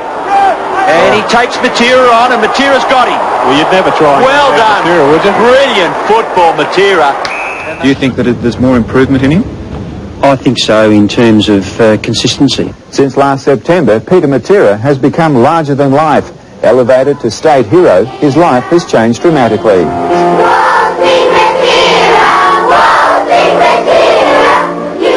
When I go shopping, people just recognise me in the street and that, so in that respect it's changed me a lot. Football has become Matera's life. When he's not training or playing for the Eagles, he's conducting school clinics or footy promotions. Yeah, everything's starting to fall into place, but 93 is hopefully the year for me. When you consider what's already in the Matera trophy cabinet, that can only mean the Brownlow medal may soon follow the Premiership Cup across the Nullarbor. Yes, he's one player who has the admiration of the whole of the AFL, Peter Matera. That match next Sunday, starting at 5 o'clock Central Time, Adelaide against West Coast. West Coast involved in a match with Essendon today. There'll be a replay later in Adelaide, so if you don't want to know the score, we're about to give it to you. It's a half-time score. Look away.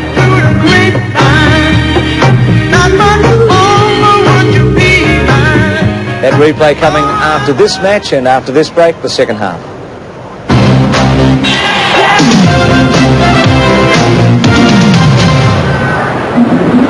Ever wondered why stain rhymes with pain? Sick of damage to carpet, upholstery and expensive clothes? At last, there's Stainerator.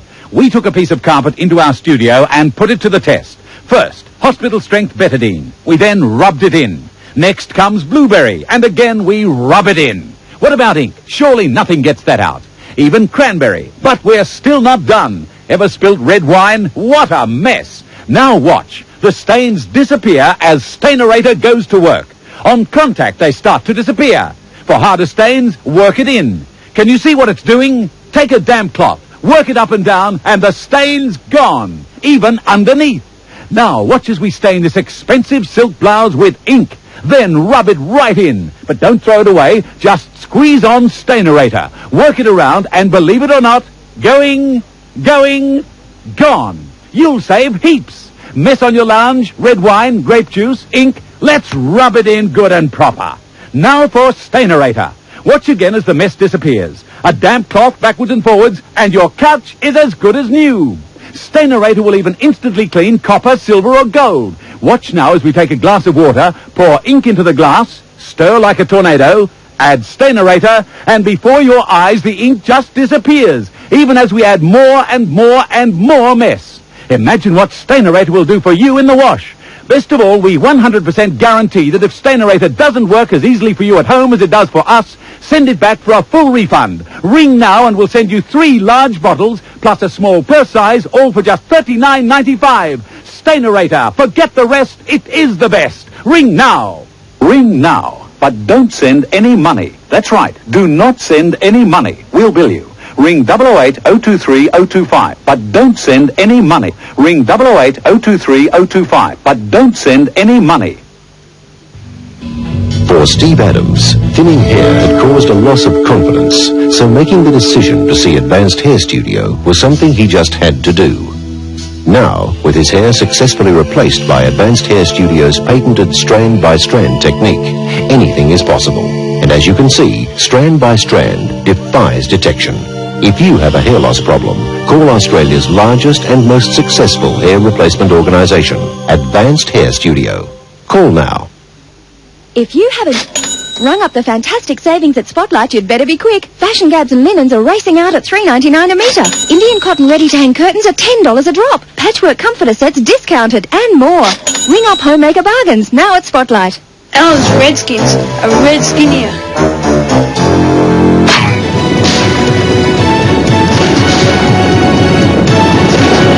There you go. Down to spaghetti. You get bags more flavour with Allen's. Progress score from Kooyong, Woodford over Gilbert today in 3 sets. Best of 3 these rubbers. Australia having won the tie yesterday.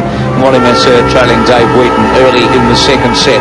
But Australia safely through. They'll play Italy in the quarterfinal as Max Stevens has his halftime report. Well, Bruce had a chance to catch up with the trainer that was involved in that incident with Tony McGuinness, Gary Googe. In fact, it's his first day today as the head trainer of the Adelaide Crows, and he told me, yes, Tony McGuinness did hit me, and yes, it did hurt. I think Gary said that he thinks that Tony thought it was one of the Richmond trainers. Now, I also spoke with Sean Wren coming off the ground. He told me that his knee is only jarred. He said he sort of came down on it the wrong way. He said it's very, very sore and he doesn't expect to take any further part in the game. Now, also, I can't believe this for Adelaide viewers. I got into the rooms today, the Adelaide rooms, no drum whatsoever, but by the time I walked across the MCG and got in there, Graham Corns had finished saying what he had to say, so I can't tell you anything that he did say, Bruce. Fair enough, Max. That's why you got into the room, I think. Rodney Maynard, what about his first half? Well, he did get plenty of the football. I didn't think he was a dominant player. In fact, his kicking let him down on a number of occasions, but he's had 13 of those and 4 handballs.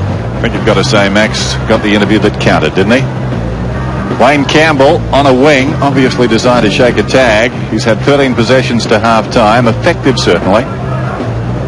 Simon Tregenza, who was his man in the first quarter, he's had 18 possessions, has had plenty of the football, but probably beaten in the first. Naish busy, particularly midway through the second term. As you can see, 7 kicks and 1 hand pass in the second quarter. He's kicked 2-2. And Anthony Modra, well, perhaps the difference between the two sides, one having a full forward, Modra, 5 goals too, the important statistic. John Howard, 11 possessions to half-time, solid in defence. They've been under a fair degree of pressure, those Tigers defenders.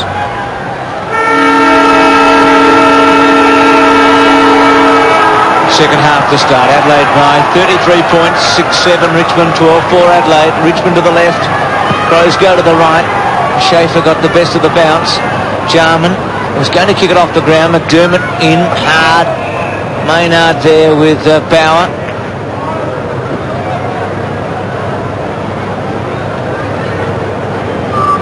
Peter Cameron to take over. Pittman, here's McDermott. Thought he would have gone to the left then. Came back into trouble. Pittman's quick kick. Liptak got a high one. Groom just fell through his hands. Schaefer slayed it off to Eisholt. Jarman intercepted. Knights. Jarman over the top of him. Tregenza held his ground well. Bowers handball away. Hurried. Lambert round the body. Richmond need a couple of quick goals early. Lee did a good job. Smart. Now free. Just paves it off to Schaefer. Good take by the big man, but couldn't give the handball off. Now Wiedemann tackled by Schaefer.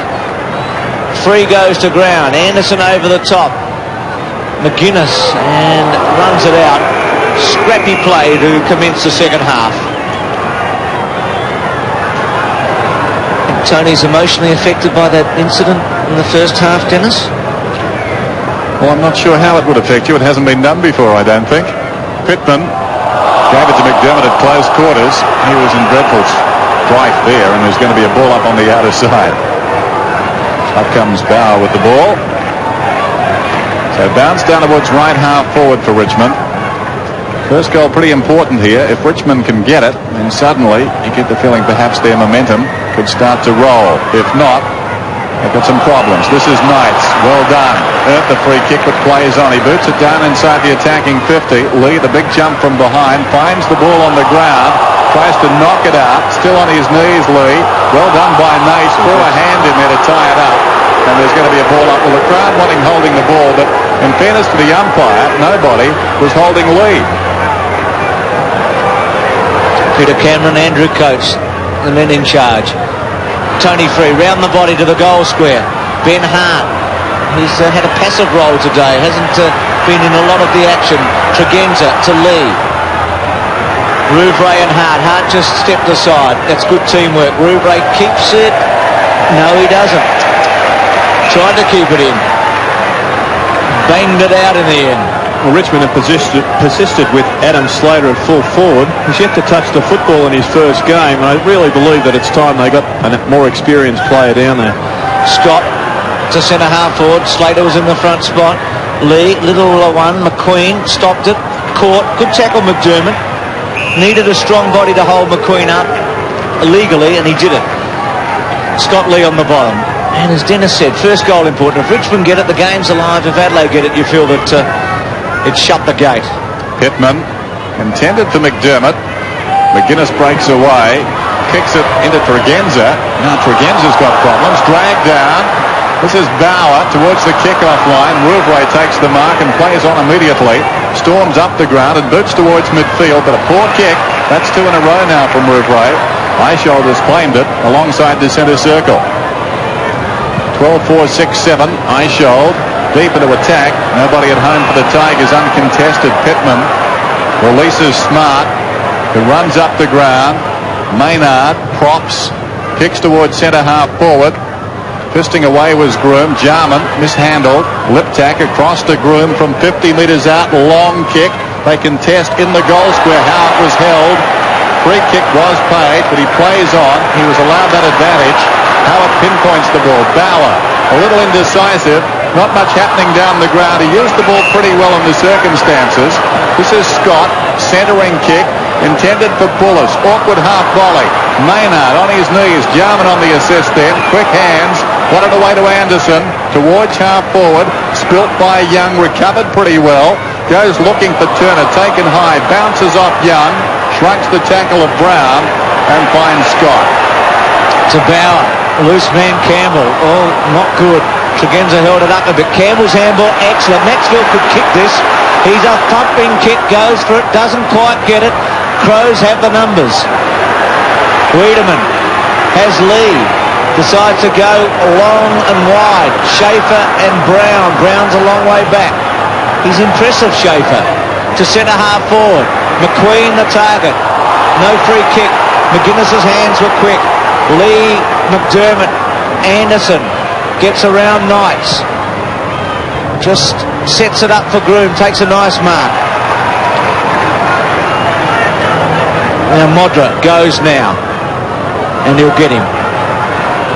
It's a good kick.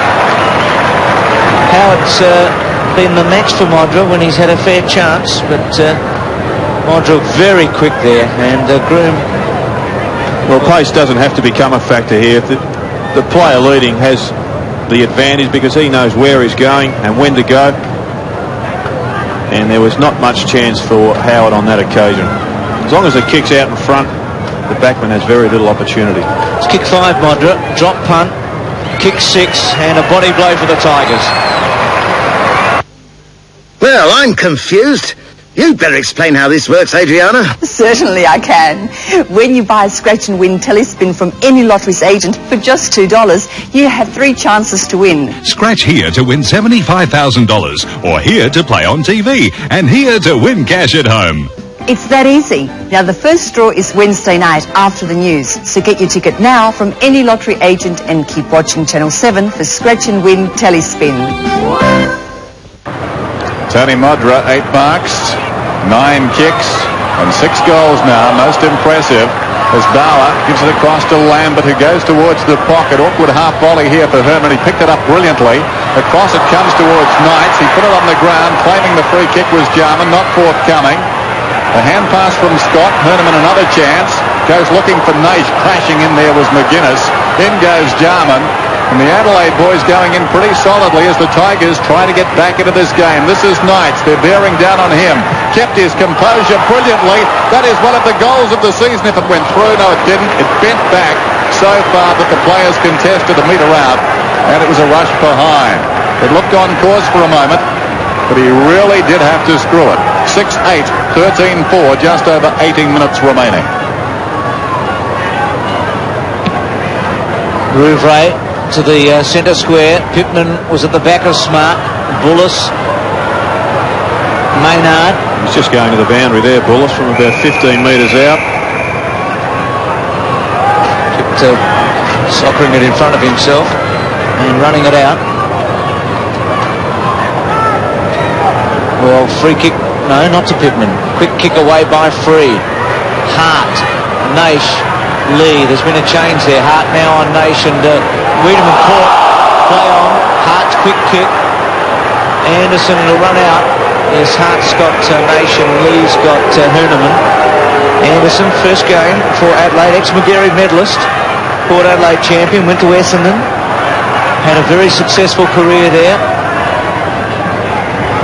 McDermott. Up to centre wing. Menegola, who Gerard would like to see at the other end of the ground, takes the mark. It's oval now, bathed in sunshine. Kicks towards centre, half forward. Smart gets a fist on it, knocking it away. Here's Bauer. Inside the 50. He can't control it. Wiedemann's got him. Free, tunnelled in. Lambert over the top. This is Campbell from 45 metres out. And he sneaks it through for a behind.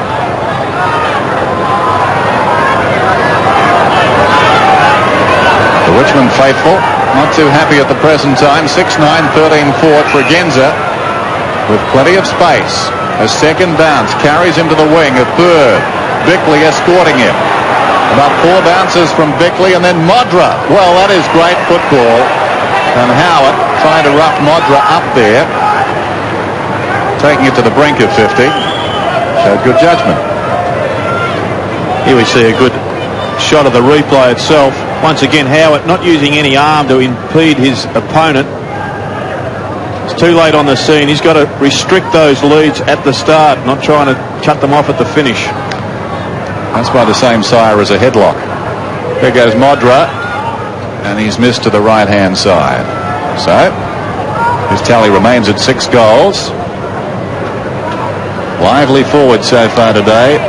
13-5, 6-9. John Northey looking for the magic of the Foster's Cup campaign. So far, it hasn't been there.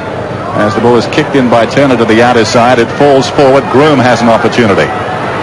Sizes up the options. Should have given the handball off immediately. Then hurries the left foot. Liptak in the front spot. Eyeshoulder at the back. Plays it to the boundary line and out.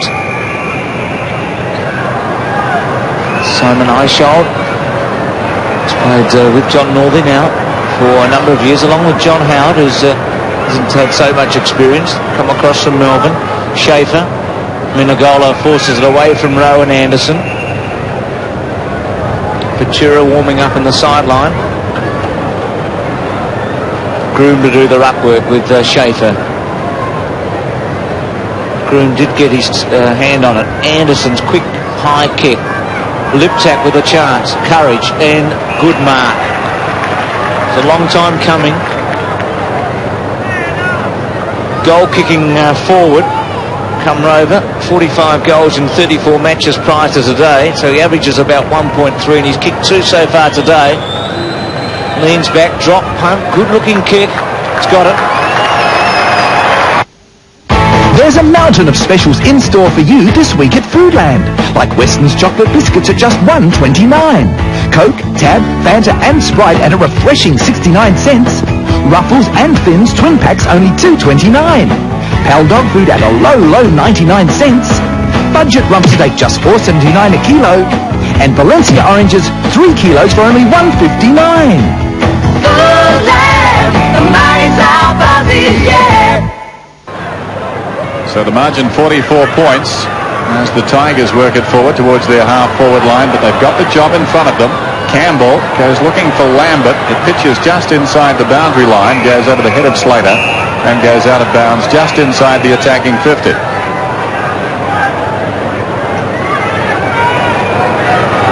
Based on last season's results, Adelaide have a very good draw this year, probably the best of all 15 teams. Over the top, Bullis got it down. Young's hand pass comes back to Naish.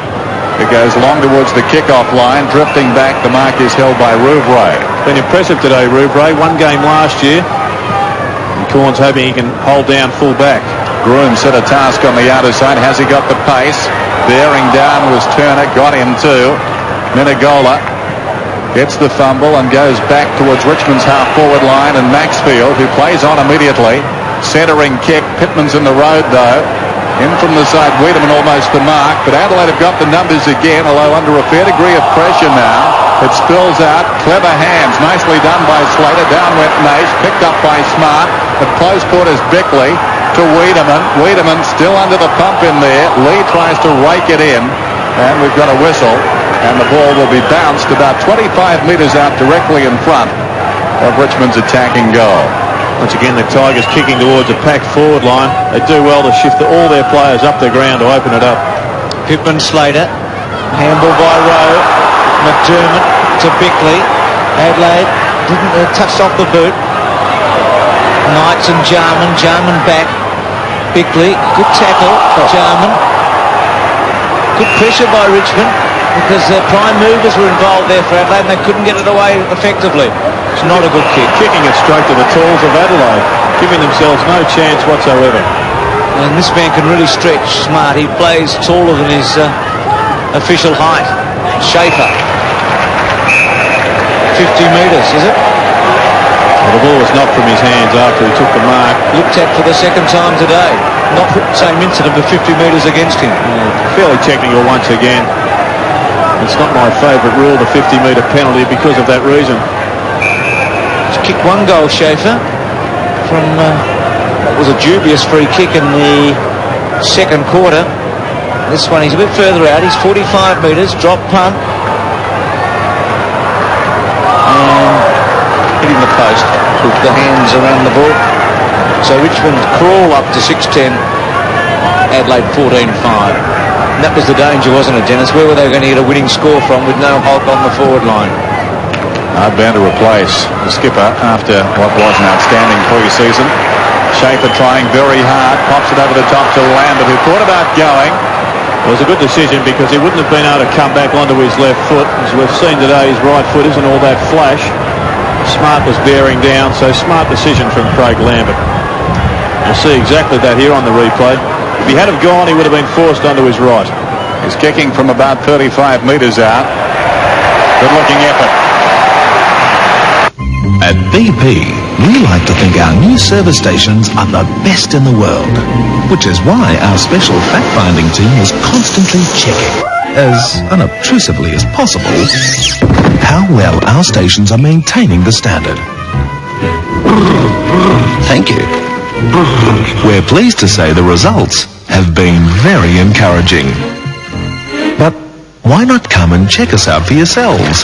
BP, on the move. Lambert's first goal, 7-10, 14-5, as Adelaide go to half forward.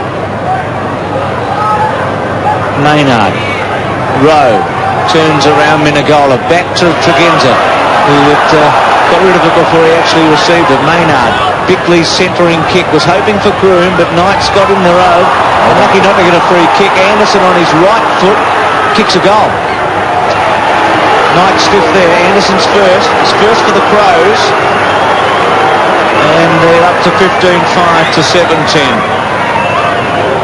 A good goal from Anderson coming down from the wing. Rove the punch. I didn't think there was a free kick. Let's have a better look. Groom puts Knights out of business.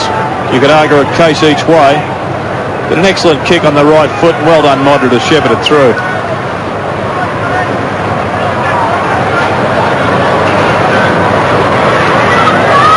Schaefer and Pittman go at it. It's the latter who wins it down. McDermott stood in the tackle, got it to Rowe, smothered off the boot by Schaefer, prepared to work when he comes down after competing. There goes the kick from Bickley through the hands of the leading Modra. Howard does pretty well. Gains about 25 metres and got some direction. Unbeknownst to him initially, I think. It was just trying to get it out of there, but Naish has it around the outer side, running towards the wing. He boots towards half forward. Scott's in front, and that's a good mark. He's had a tough afternoon, and he earned that one, but it was a strong mark. Very mediocre term, this one. A lot of mistakes from both sides. Scott looks to centre the ball. Bickley works his way in front, couldn't hang on. Maxfield tried to crash through. Bauer, clever hands. McQueen gets it across to Naish, and Naish goes goalward. In front, Pullis didn't mark it. Has to go again. Dragged down, jarred free. Rowe has it socked away by Slater. Taken high was Naish, and he'll get the free kick.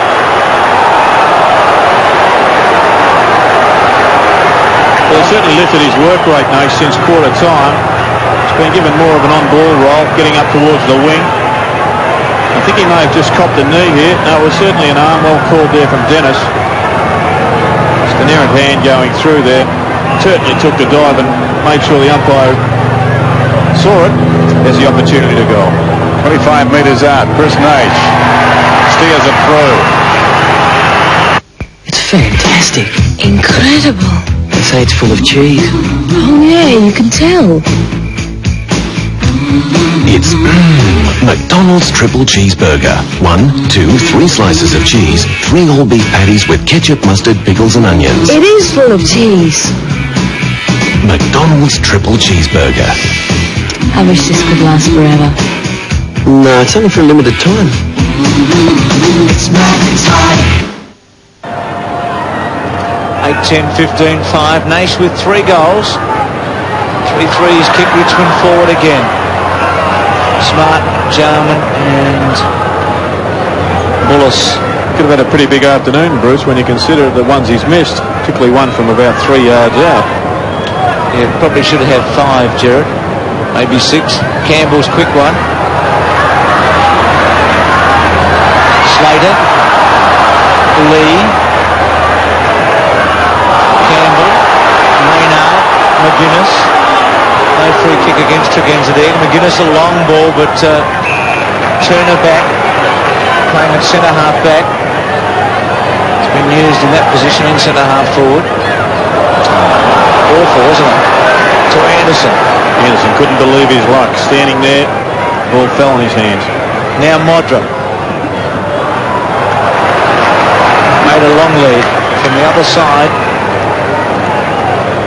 Well, Modra really, I think, is showing the Tigers what can be done with a mobile forward. They persist with Slater there, whose stats are 2 handballs. 6 goals to Modra. Leans back and misses. He's kicked that out on the full. He's kicked 6-3, missing that. And Dennis, have you seen anything here that has made you happier with your prediction of a grand final berth for the Crows? Well, they've still got a way to go, I think, but at least there's purpose on the forward line, and some of their prime movers are in good touch. And there's a man who I think will give them plenty as the season goes on. Anderson, almost the mark. He crashed the turf. He was slow to get up. Was cramped up, in effect, as Rowe had his kick charged down after he got the hand pass from Jarman. I think one area they could improve is if they get a lift from Jamison. He's a talented player that had an ordinary year last year. Needs to get onto the ground. Bullis at close quarters to Menegola. He hooks it down towards the centre wing. Knocked back cleverly by Maynard. McDermott, who's knocked up getting possessions. That's his 21st. Back towards the 50-metre line. Away comes Turner. Turner kicks it across the ground. He's been resolute since going to centre-half back. Bauer. In trouble, Bauer. Needs support and has it. Back to Turner, who's run on. It wasn't made easy for him. On the half volley, he did brilliantly. To Campbell. Eichhold, 65 metres from goal. Good-looking kick. And the mark is held by Naish. It could be 50. It is.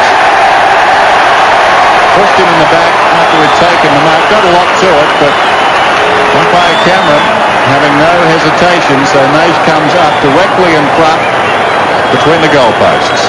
And Scott Lee, if he's thinking, well, what am I supposed to do? The bloke was still in the air. He's just supposed to run up on the mark and put his hands in the air. Adelaide have a very bad habit of letting sides back into the game. Naish kicks another one.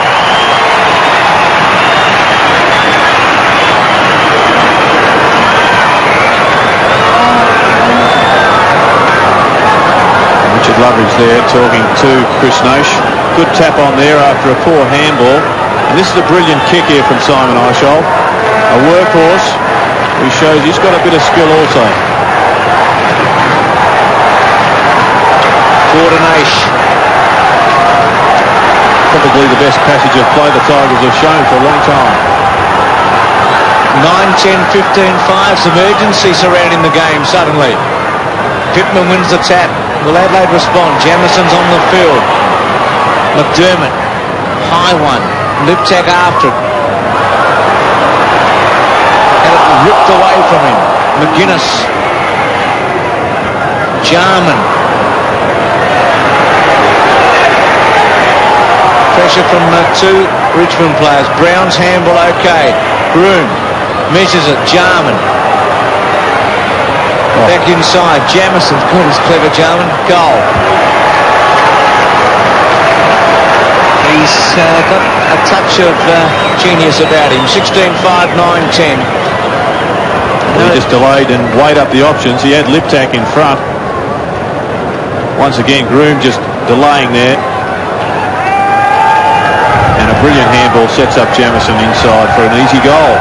So they did respond for you, Bruce. Well, not for me so much, but they responded for themselves. Thought you called for it. Jamison's first goal. You call for him on the ground and he's there. 101-64. There's the time remaining in the third term. Pittman, who's done pretty well. Bullis intercepting. Jamison again, knocked it away. Eichhold. Straight to Smart, taken by Jamison once more in the thick of it. Half smothered off the boot. He gained about 20 metres. This is Young across the ground. Awkward for Campbell. Now he'll need to go. 2 speedsters, Tregenza and Campbell. Campbell, bad luck for him. He seemed to want it most, but paid the price. He overcommitted. As a result, Tregenza got it back to Pittman, who goes looking for Rowe. Courage. Well, he dropped it. Picked up by Liptak, who misses. Well, Rowe did sneak a peek, I think, right at the end. I was impressed with the kick from Pittman, though.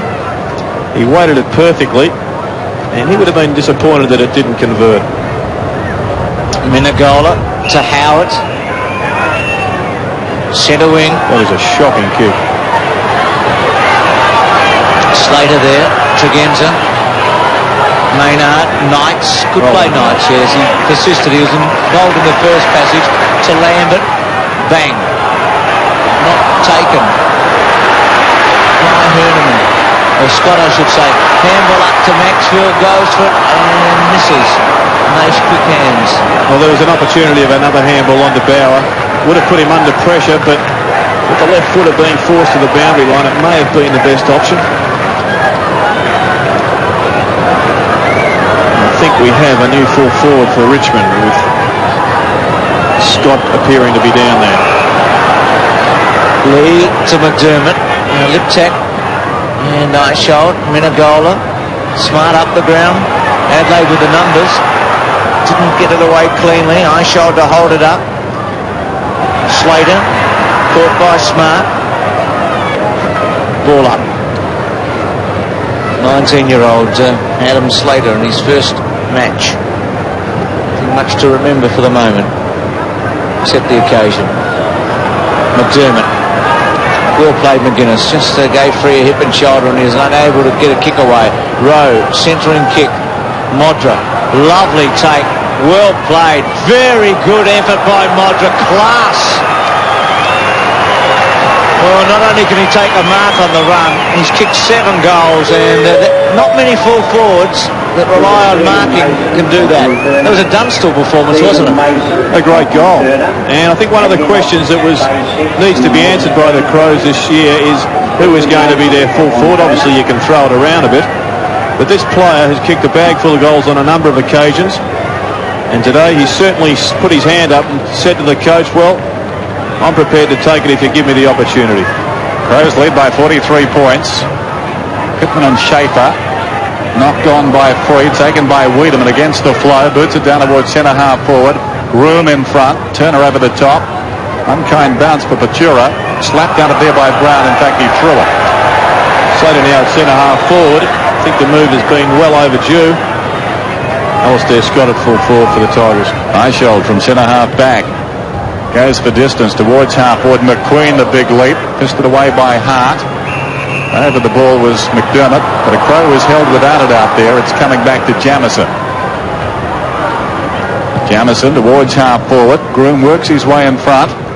Knocked away though by Turner with Dash Brown, but left the ball behind. Bullis dives in there.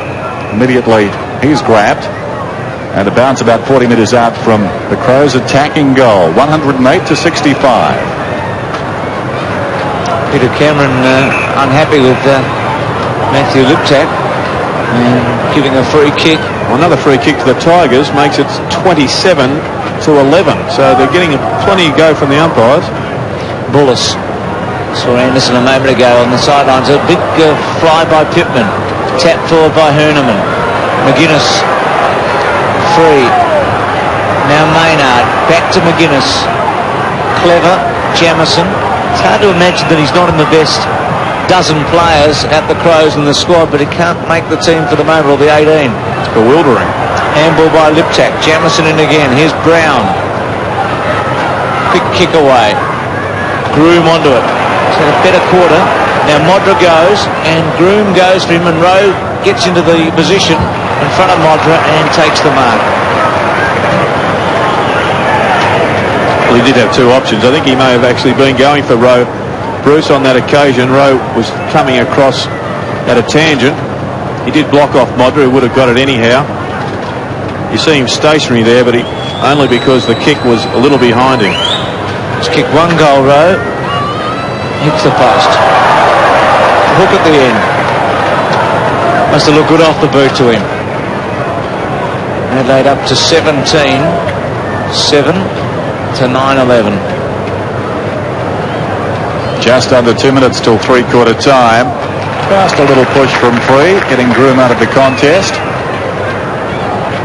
Takes the mark at half-back and sends play towards the middle. Pittman has grown in stature since Wren went off the ground. Couldn't hang on that time. Jarman feeds McGuinness, who boots back towards Modra. He was almost bumped out of that one. Taken by Rowe. Opportunity for Groom with his back to goal. Feeds Rowe. Well, all the time to place it just as he wanted it. Cradled the ball and snapped a goal. Rowe's second. And the Crows go on their merry way. 18-7 plays 9-11 at the MCG. I think Groom's had his best quarter for the game so far. We see him picking up the ball here and giving it back to Rowe. He gets an easy one round the corner, and the pressure from the Tigers at the moment is appalling, considering how great they were during the Foster's Cup. What was a feature of their game is now gone missing. 9-11, 18-7 in the last minute and a bit of the third quarter.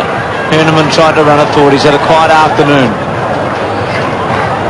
Good play that time to Maxfield. He got Knights very short.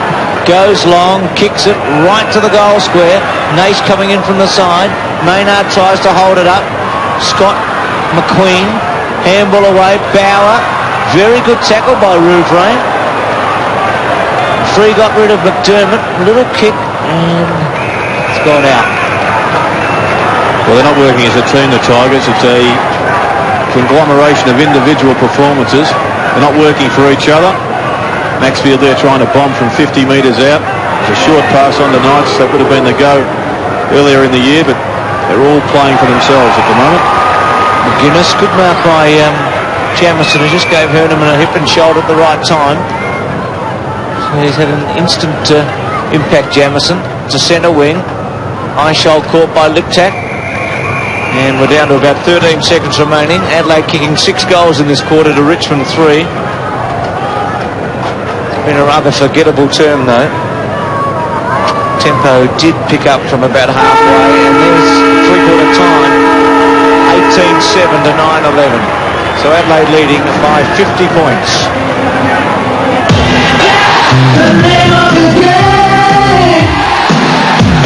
The name of the game. Take on a tough job in tough country, and you usually have to get there on all fours. But when that's not enough, you just have to use your muscle.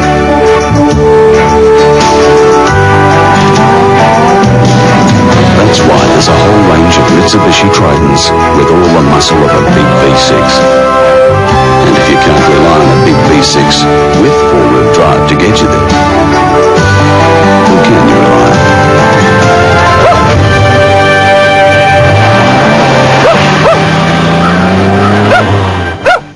Santa Seafood. Fresh from the high sea. Santa Seafood. Fresh from the high sea.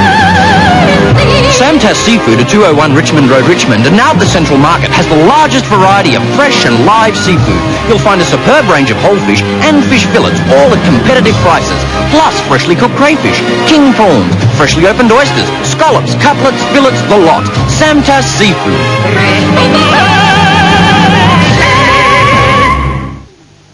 I'm Quackers. So am I. I'm Quackers too. They're all Quackers, and they're free every time you spend $15 or more at Chemmart. You'll go Quackers over bargains like Palmolive soap, just $2. Impulse, only $3.95. Minty Staffers or Fantas, just $1.20. Solvent 4-pack, only $2.49. Everyone is going Quackers at Chemmart. If you hurry, you can collect the whole set. We're more than just a chemist. We're at Chemmart. Get your brakes inspected at Midas. They're giving away a car phone every day. Midas trained experts will give you a no-obligation written diagnosis, show you the problem, and if needed, reline your brakes using quality parts. All this for only $99. Not half the job at half the price. All works backed by the Midas Australia-wide guarantee. To get your brakes inspected at Midas this month. Because every day Midas is giving away a car phone. Connected to Telecom Mobile Net. For exhaust brakes and shocks, nobody beats Midas. Nobody. I'm not a big investor, but I have complete faith in them. The point is, big or small, they tailor the proposal to suit you.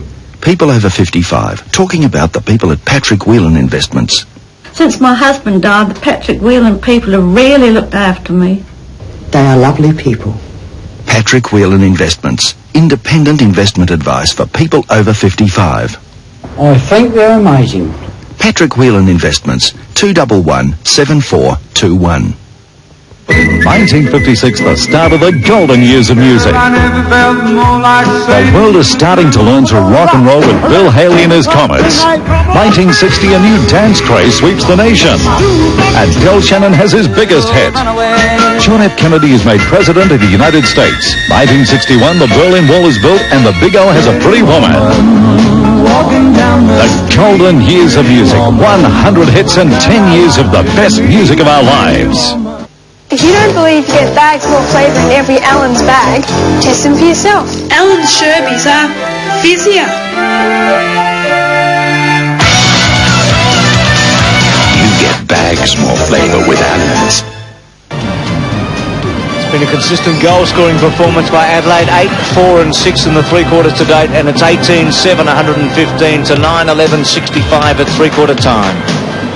Today's game is part of the Carlton and United Breweries 1993 AFL Premiership season.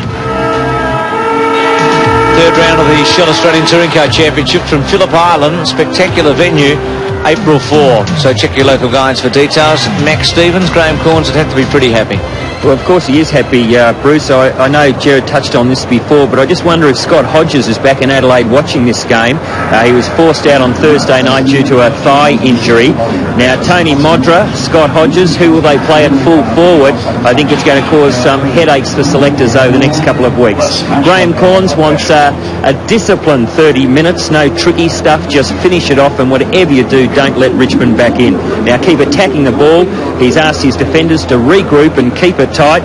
Only a quarter to go, and the Crows can take those 4 very valuable premiership points home. Greg Anderson having a bit of a rest on the bench. He hasn't played since February, and going out in a trial game against the West Coast with a broken wrist, but played pretty well. Max, the Tigers, they seem fairly backward in coming forward at the present time. Did you see that there was any spark out there that something certainly looks missing from their game at the present time? Well, it certainly does, Jared, and a situation there with their new coach. I mean, every time I've gone out just to have a quick listen to him, he's really giving them a burst and asking them for, just do something and try and get into this game. He just feels that they've been playing catch-up football since the start of this game, and I mean, that has been the case. Thanks for that, Max Stevens. Now, the other match today in Perth will be replayed after this game for SAS viewers. If you don't want to know the score, look away now.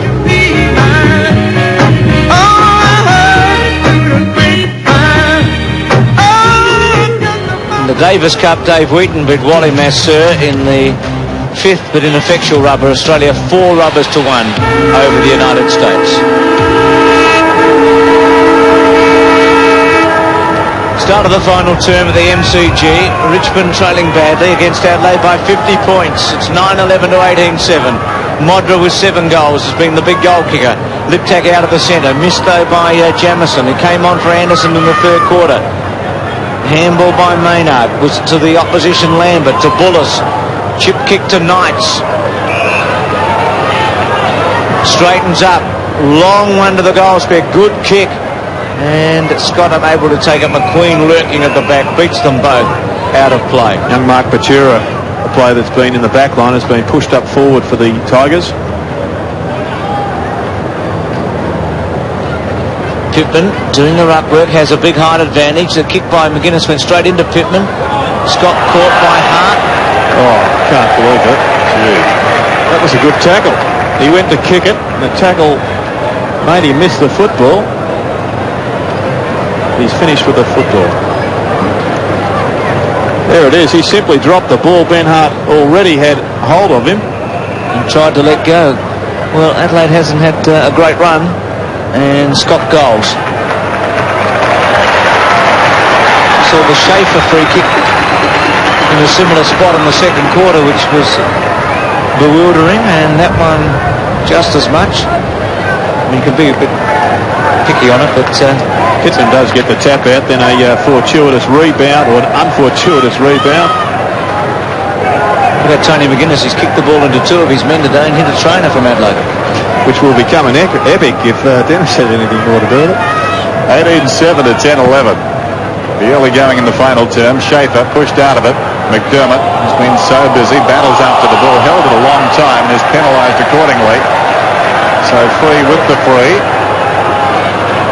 the Tigers, showing a little more urgency. Off hands, slapped out of there eventually by Smart. Pittman to the run of Wiedemann. McDermott again. He's been everywhere this afternoon. 25 possessions. This is Jamison. Long high kick down towards the pocket. Modra on his chest. Deceivingly strong is Tony Modra. He's not a tall man, but body to body, he takes some shifting. He's totally different temperament to Djakovic, but he's about the same height, not as heavy, but body to body, they're both very effective, aren't they? He's certainly not as heavy. He's having a great day this afternoon. Modra kicks and gets another one. BP's research and testing often leaves an impression on our visitors. 4th floor, aviation fuel research. 6th floor, marine oil testing. And we put this research to use in a very practical place. Your local BP service station. Pizza for Tech King? Top floor. Top floor, space research. BP, on the move. Anthony Modra equalling Scott Hodges' performance against Richmond last year when he kicked 8 goals at this ground. Kick towards centre half forward. Handball away by Turner. Barry Young. He started all right, but haven't seen much of him since quarter time. Campbell was another man who was very good early. Gave Tregenza the run around in the first 20 minutes. And has quietened right down. He's had 14 and 7, but they've been forgettable, some of those, whereas early they were quite memorable, these touches. Things were happening. Pittman's tap back to McDermott. That's his 26th touch. On behind Lambert. McGuinness off the ground by Aisha. Lucky. Tonight's attacks. Goes bang.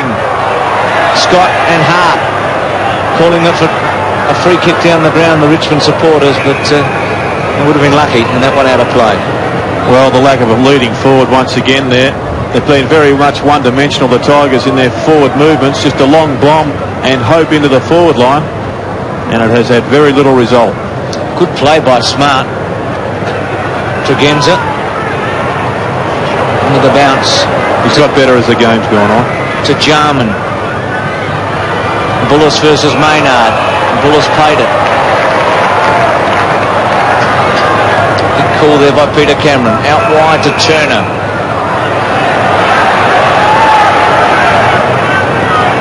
Not a good kick.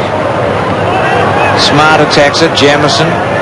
Good hands. McDermott to Smart. Lovely play. And therein lies the difference. Smart could have easily blazed away at 50 from the 50-metre line, but instead elected to go towards the nominated full forward in Modra. And now he'll have a much more high percentage shot at goal and will probably convert from about 25 metres.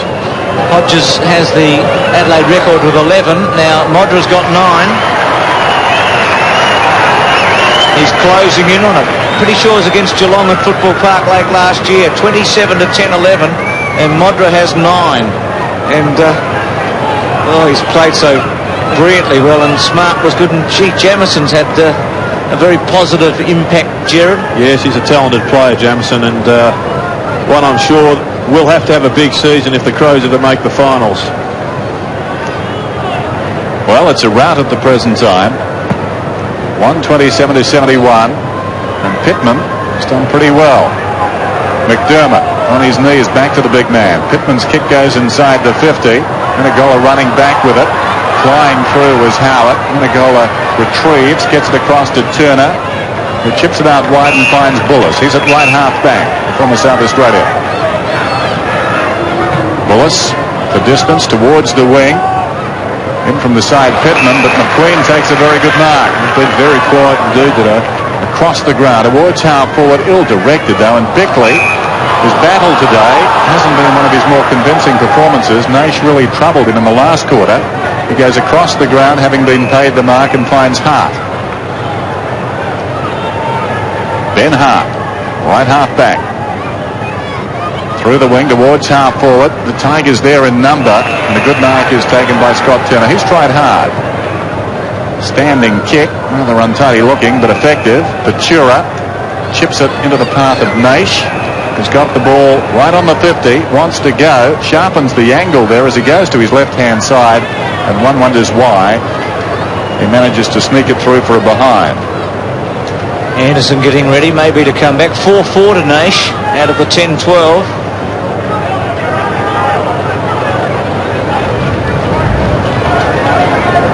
Lee, who's missed just one match. This is his 44th game for Adelaide. They've played 45 matches in the AFL. Hart played all the games last year. McDermott, McGuinness, Maynard, McGuinness, Tregenza. A bounce, takes on Bullis, touches the ground, goes for goal, misses. Not did he take the mark? No, to behind. Does that sometimes, Tregenza, doesn't he? He'll just carry the ball 2 strides too far, gets himself into a tight situation, and has to squeeze something without really finishing. Well, he isn't a great kick, and if he puts that sort of pressure on himself, he really isn't doing himself justice. So just get it and look forward. Cross to free towards half forward, in from the side, Rouvray. Out towards Lee now. It's virtually a training gallop for the Crows at the moment. Rouvray's got it on the wing then. Probing kick inside the 50. Brown is outnumbered. Terrific leap, Menegola. Right over the top. The former Swan Districts player. 16th man taken in the 1990 draft. This is Patura. Now Knights. Left half forward. Knights. Down towards the kickoff line. Hart towards the pocket. Pretty good policy. McQueen took a long time. And the speed of Smart in evidence again. Nigel Smart, great dash out of defence. The game is won, but that was inspiring stuff. Drew him an awkward half volley. Bullis gets it across to support Turner. This is Maxfield down towards right half forward. McQueen is on for the short one. That's ignored. 3 against 1, push in the back. Well, Naish really was outnumbered and outgunned down there, but Maxfield was on, or rather McQueen, for the short one. Once again, just a long bomb, Dennis. Yep, to 3 Crow players. One wonders what has happened at Tigerland that has allowed them to come up today without their spirit that they showed only 7 days ago. Naish got it from Lambert and gets it from Maynard. When you think that Jackson's out suspended and Hogg, they were the 2 key forwards who were getting all their goals in the Foster's Cup, and the balance, it's not there. You make excuses. I know you're talking about something slightly different, Jared. It just appears that, attitude. Yeah, like the players themselves, I know they'd be down with those guys missing, but we haven't seen the spark. Well, Jarman missed, in a cliche term, what he should have taken. It's a direct kick at him at centre half forward. Good play by Lee. Just got rid of that. Richmond's performance, particularly against Hawthorn and Fitzroy, was there's a great mark, by the way, by Menegola. Beauty. Their ferocity at the footy was there, but not today. No, that's been the aspect sadly missing. And they're just going to have to regroup. Obviously a bad one. They've had 4 good ones in a row. Well, they've got Brisbane next Friday night, so it's going to be a test. Groom. Adelaide with West Coast. Here's Jamison. Not a great handball. Rowe was put under the ham and gets a free kick. I wonder if at any stage the Richmond defender took his eye off the footy. I doubt whether he did, Turner. You still can't take them high though, Bruce, even if you are looking at the football. If you've collected him round the head, it's got to be the free. And as you see, an attempt at decapitation. Bit soft, Bruce? Rowe, goal.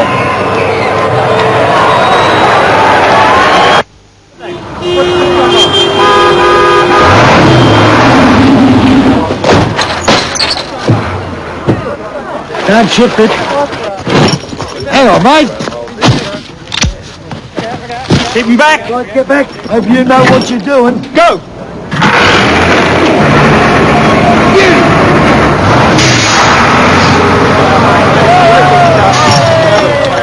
2G. Any tougher, they'd rust. 134 to 72. I'll come down from the fence and do a little broadcasting. It's taken there by Turner, who boots it out towards the wing. Here's McQueen. Smart closing. McQueen did well. Herneman, nicely done. Chip pass, too much carry on it, though, for Patura. Backing up with Scott, gets it across to Maxfield. Strong tackle applied by Jamison, forced the error. Tregenza got it to McDermott. And McDermott marshals the troops again as they come with another wave. Lee to the outer side, Liptak has it on the wing. Kicked 21 goals this afternoon. Modra looking for his 10th. He's the target here. Buller's got a hand to it. Forcing his way through was Brown. Left it behind. Maynard over the ball to Anderson. Anderson about 45 metres out. Good-looking snap. They'll contest about 10 metres out. Modra the big leap. With the ball untouched. Bounces out of bounds. Anderson had Rowe short. Rowe was pretty disappointed he didn't find him. Different sort of game I think Anderson is finding himself involved in now. At Essendon, the tall key position players get it and kick it.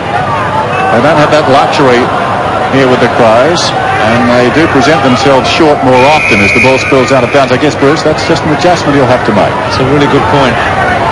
He hasn't played a lot of football with this team, wasn't able to train with them until the new year, and then injured and missed a lot of matches. Great player. We'll certainly get a feel for what's going on very quickly. Won't he love it when he's playing at Football Park in front of that big crowd that'll be supporting him. Exciting times. 72 to 134. Now Herneman. Centering kick to Bauer. To Lambert. Lots of touches. Bang to the goal square. Nation Hart goal.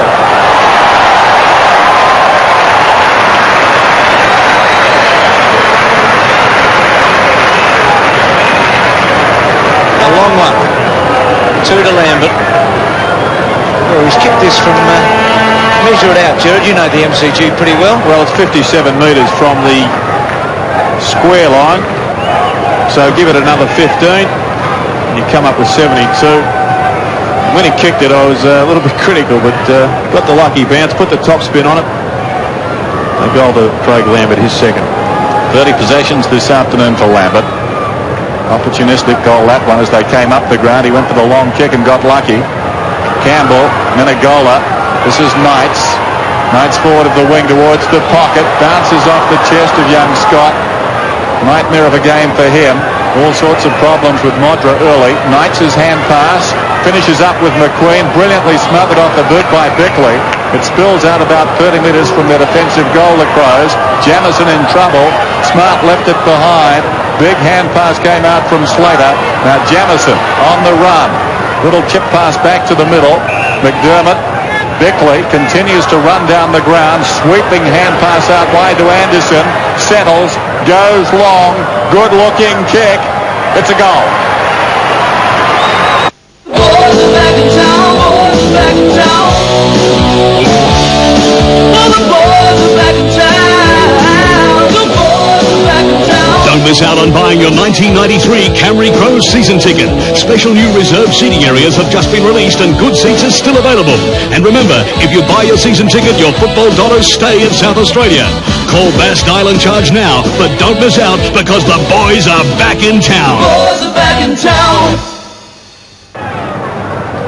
10-goal game for Adelaide, 22-8 to 11-12, so some valuable percentage here. Jamison to full forward, Modra and Howard, body to body, good contest again. McGuinness over the top gives away a free kick. How do you assess this performance from Adelaide, Gerard? Do you think it's been comprehensive? And it's been a comprehensive victory, but I'm just not quite sure how strong the opposition is. I don't think really any questions have been answered. Sure, the Crows are going to be a very competitive outfit. A spot in the finals awaits them, but as yet I'm unconvinced.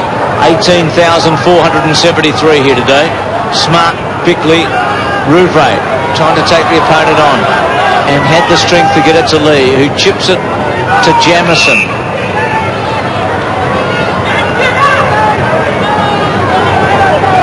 This is Lee. Modra in front. Put his hands to it. Spilt it. High shoulder towards the boundary line. It will be tossed in. 11 and a half minutes remain in the game. And the Tigers, I'm sure, came to the ground, certainly the supporters did, full of enthusiasm after a promising Foster's Cup campaign. It stood for naught this afternoon. The real stuff has found them out. Anderson was pushed in the back. Should have got a kick. Ball goes out of bounds on the full. So often overlooked by umpires, that push in the back and the active kicking. Free kicks favour Richmond 31-15. Here's Howard. Out of the back pocket. So a big meeting at Football Park next Sunday. It should be a beauty. Looking forward to that one. Adelaide and the West Coast Eagles. Anderson continues to acquire kicks. Can Modric get his 10th here? Knocks it away to the advantage of Liptak, close to the boundary line. It's run across down there by Eichel. Did the job on Liptak from about halfway through the second quarter. 140-78. It's Brown. Got a bit of a shove, play on. Not a lot in it. Eichel runs it out. So the game coming to a close. That's not the siren, by the way, not back quickly.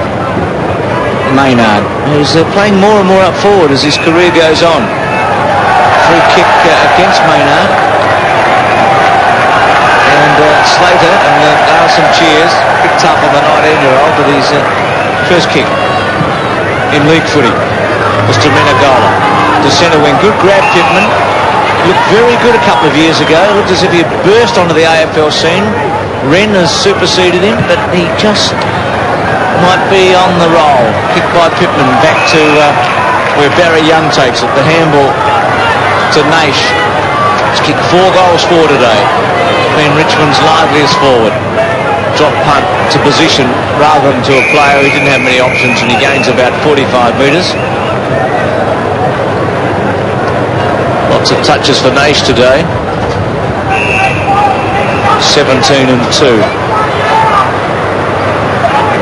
Richmond's had 11 more kicks than Adelaide. It's hard to believe, isn't it? That time the free kick to Pittman. I think we'll have to give Richmond the benefit of the doubt. Just wait till they get Jackson and Hogg back into their side. Certainly there'll be a big question mark after their performance today. Liptak finds Modric, bounces off his chest, he rakes it back in. He's got 9 goals for the afternoon, and that's where the major interest lies now. There will be a ball up about 40 metres out from the Crows' attacking goal. Well, he's taken some very good marks on the lead today, Tony Modric. That time, had it, lost it. He's on top of the goal kicking list, one in front of Longmire. He got 8 yesterday on this ground. Great start for the young man. McGuinness on his knees. Rowe against the flow, going nowhere. And another whistle. So 22-8 to 11-12 inside the last 9 minutes of the contest. It's had an interesting day, McGuinness. One of their best with over 10 possessions in the first quarter, around the 10. And since a little incident with one of their trainers, he's backed right off. Now only 15-5. Richmond out of defence. Now Bickley, short. McDermott to Jamison. Modric, got it. Very good kick, great mark, good play. Hodges, 11 goals against Geelong, the club record. Modric, about, you reckon, to get into double figures. Well, it was an excellent grab under the pressure of Howard. He was bustled and bullocked just before the ball came to him. Still managed to take it with both hands. Going for goal number 10. Leans back, drop, punt, puts it through. 10 for Modric, so it's an outstanding achievement. He started the match spectacularly, had lots of the footy in the first 15 minutes, ran up 4 goals in the opening term, looked on for a big day, and he's continued. And once again, McDermott getting a piece of the action, and Jamison, who has really performed since he's come onto the ground. Is a wonderful kick. What about McDermott? 22 hand passes, if you don't mind, this afternoon. Quite remarkable. This is Lee tracking the ball out towards the boundary. Tracking him as Bauer. And it goes out. So just over 7 minutes. 23-8 to 11-12. Adelaide so far have added 5 goals in this term. 2 by the Tigers. Pittman controls it. McDermott again, his 23rd hand pass, but directly at Lambert that time. It goes over the top to Bauer, who kicks for space. On the lead, Schaefer.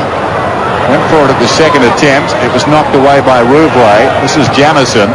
It goes down towards half forward. Maynard, spring heel Jack up in front. Missed the mark. Better recovery. Bullis has got him. Maynard didn't have the ball, and he'll get the free kick. Liptak wanting to go, but that wasn't on. So Maynard with the ball, left half forward. Modra's got 10. Can he equal the club record here? Poor old Howard has the job of stopping that. Not what you need late in the day. Modra flies from behind. Offhands Liptak. Misses. Well, he's kicked 3. That time missing to the left-hand side.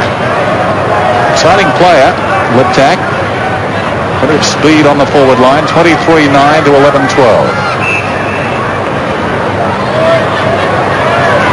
Howard short.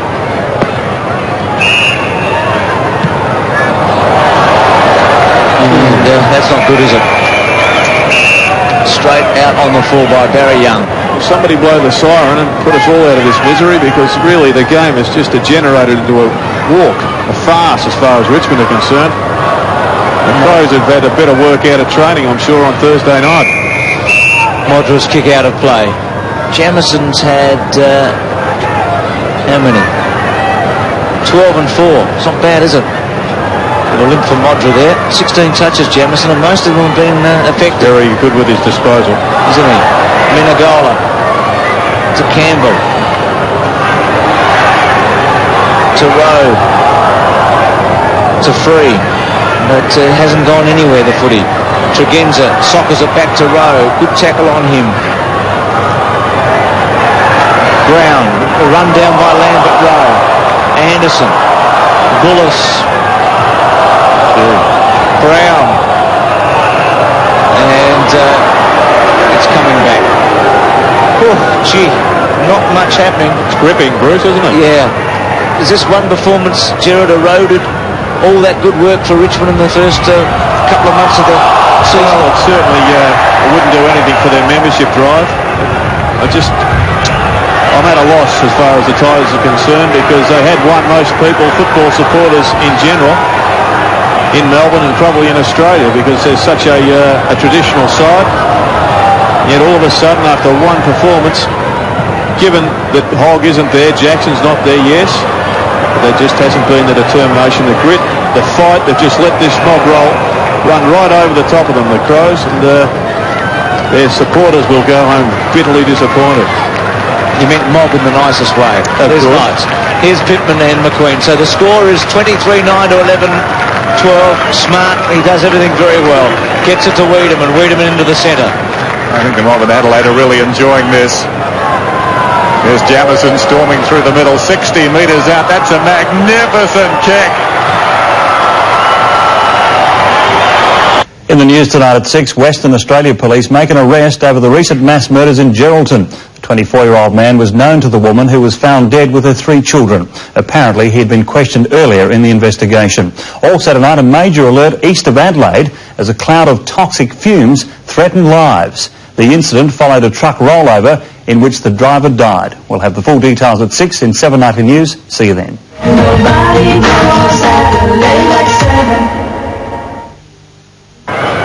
24-9, 11-12. Well, maybe a negative for Adelaide today is Wren's injury. Hopefully they'll get over that quickly, particularly with West Coast. But surely the positive has been Jamison. He might have resurrected his career here today. Here's Rowe. Bang. Is it another? Yes. Oh, dear. 4 to Rowe.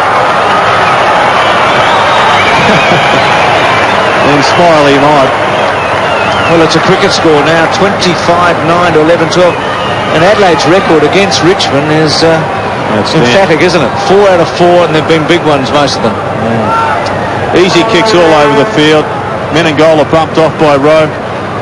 Swings it round the corner. An easy goal. What can you say about the Tigers?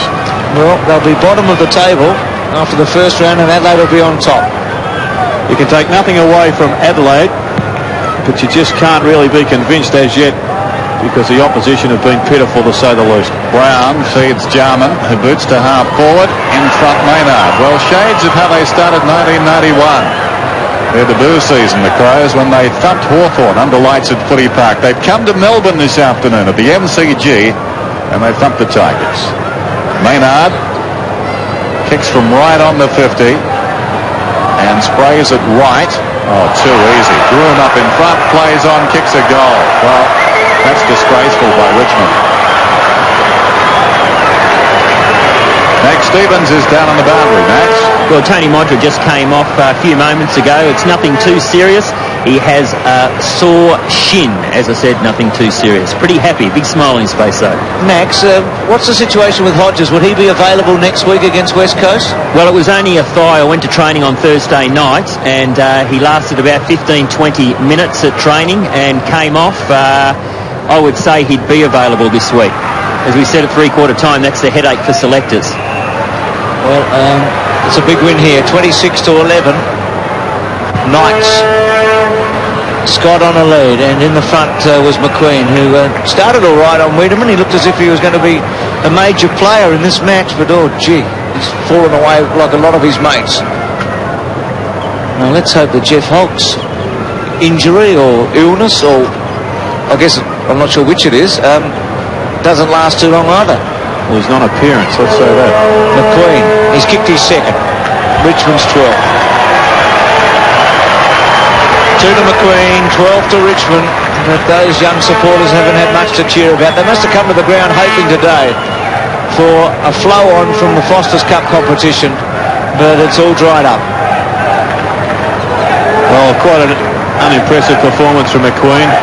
Big things are expected of him this season after booting 5 goals against the Swans at Lavington. Had the hamstring strain against Hawthorn in the second round of the Foster's Cup. Hasn't really had much of the football today. McDermott, 33 possessions. Maynard, 27. Jarman, 25. McGuinness, 21. Jarman, 26. Out he goes, down towards the pocket. Groom controlled it pretty well. He's growing in confidence. 28 possessions for Maynard, the 28th not the best of them. His kicking early in the game was disappointing, and that time, with a lot of time, missed to the right-hand side, running into an open goal. 26-10 to 12-12. Well, Maynard kicked 4 goals last year for a total of 11 from his 44 games. So I'd suggest he's in the forward line for other reasons than kicking goals. Perhaps his ferocity at tackling, keeping the ball down there, just adding that extra bit of height. It doesn't look very convincing when he goes for a shot. Rowe to Anderson, to Jarman. Bit of a fight with Menegola and Rowe behind the play. Now, it'd be very silly for someone to get reported in the context of this contest at this stage. And you use that term loosely, Bruce, contest. Well, Rowe gets the free kick. He's kicked 4 goals. He's a bit too far out. Groom provides the lead. Centering kick, good grab. Well, he was very, very impressive in their Foster's Cup game against Essendon, Groom, particularly in the first quarter.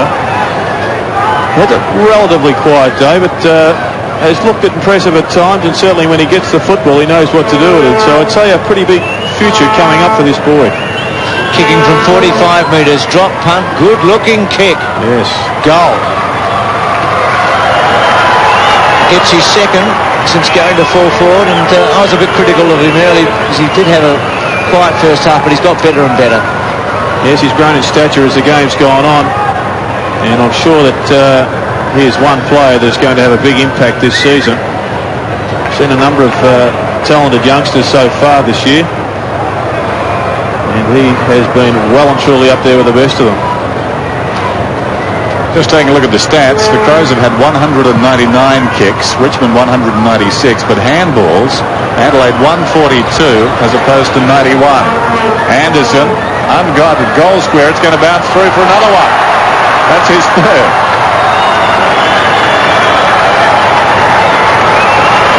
Well, if I was a full forward playing for Adelaide, there is no way I'd be leading if Anderson got the football, because he only has eyes for the goalpost from anywhere from about 60, 70 metres out. And here we see just bang, as he's been doing, as Dennis so rightly pointed out earlier in the piece at Essendon for such a long period of time. Might be just staying around the goal mouth. A great kick from that distance, however. Big debut, isn't it? 21 kicks and 3 goals from the wing. Say debut. Back from Essendon after 103 matches. There's Liptak. Rowe. Oh, there's 22. He's done well. He's kicked 4. He's in that Brown and Liptak area where he's vying for spots. Oh, look, as Liptak's more established. Not a good kick that time. 10 seconds remaining. Howard to Lambert. Can Richmond keep it away from Adelaide for the next 5 seconds? Well, McGuinness, this is the last play. That's it. That's a big last quarter, isn't it? 10-goal last quarter by Adelaide. We saw Fitzroy in totally different circumstances yesterday kick 7 in the last quarter. Slightly more pressure. 28-10 to 12-12. And Max has Tony Modra with him. Well, Tony, congratulations. 10 goals, great effort. Yeah, well, I couldn't have done it without all the centre people and the rest of them, but yeah, I suppose it was a good performance, except I injured myself, that's a bit of acid. That injury, the doctors told me it's only a shin, not too serious? No, it's not too bad, it's just swollen. Should be right by next week. Well, Tony, been a great pre-season for you. A few problems for the Crows, though, with 2 full forwards, but you were pretty impressive today. Yeah, well, Scotty should be available next week, so I wouldn't mind if I sat in the forward pocket or whatever. Just depends how they go next week. Enjoy it today? Yeah, it was good. Okay, Tony Modra, thanks very much. Thanks, Max. 63 points, another record-breaking performance in that final term. The best in their history by the Adelaide Crows. Big winners at the MCG, 28-10 to 12-12.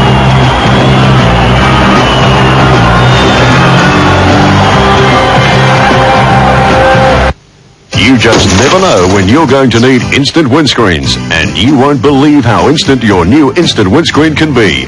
They replace windscreens, side, quarter and rear windows, install van windows and apply window tinting for cooler driving. And all work is fully guaranteed. And with Instant's Repair It for chipped and cracked windscreens, you may not even need a new windscreen. Instant windscreens fit all makes, all models at the best prices. Quick as a flash. Call Instant. Here we are, Pet. Lovely bunch of carnations. More flowers. And a book. A book? A book. And some Quality Street. Caramel finger. Yum. Strawberry delightful. No, I said pate. That's French, you know. There you go, Arnold. It's my favourite. Chocolate cream. The boy loves his mother. Quality Street. Remember the one you love. There. Don't miss Adelaide's biggest ever renovation sale. John's Decor must clear one entire floor. You'll save 10, 20, 30, 40, up to 50% off some of Adelaide's most popular furniture. Save on leather and fabric lounges, dining suites, bedrooms, designer imports, occasional furniture, accessories, and much, much more. This is the furniture event you cannot afford to miss. John's huge renovation sale. 4 big floors of very special furniture, only at 41 Hindley Street. Do come in.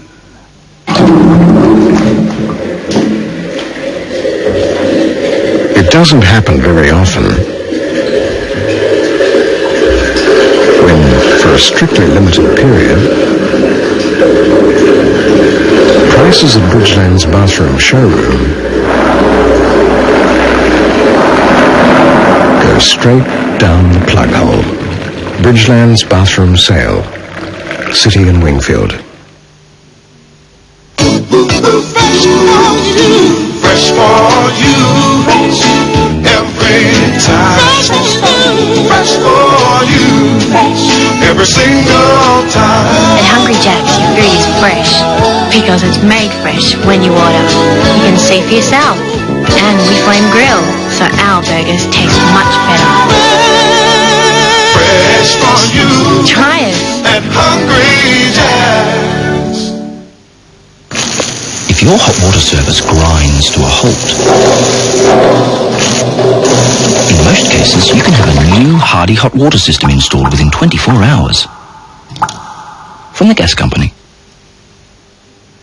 Telephone now if you'd like to buy a new home before you sell your existing home. Because with a State Bank home loan, you won't have to start paying your new mortgage for 6 months. That's 6 months of amazing grace. Hi, Julie. I just discovered something you didn't tell me about Nappy San. Of course, all my whites now come up so white and bright. But I'm amazed how well it works on all kinds of things. The kids' sports gear, beach clothes. No, they're not white. Colours. Yes, colours. Oh, Julie, didn't you know? Napisan has always been wonderful on whites. The news is it's brilliant on washable colours too. 10-goal final term to the Crows. Modric kicked 10, and then on top of the table tonight, beating Richmond 28-10, 178 to 12-12, 84, as Dennis Committee and Gerard Healy sum up the match. Well, not an inspiring game of football, you've got to say, but by the same token, Adelaide today, playing their 45th game in the AFL competition, have had their most productive first term and last term, and I guess you've got to go out there and beat the opposition and kick the goals, Gerard. You certainly do, Dennis, but I think we'll have to wait till next week when they face the West Coast Eagles to see how far they have improved. Certainly Anderson was a big bonus today. He played terrifically on a wing.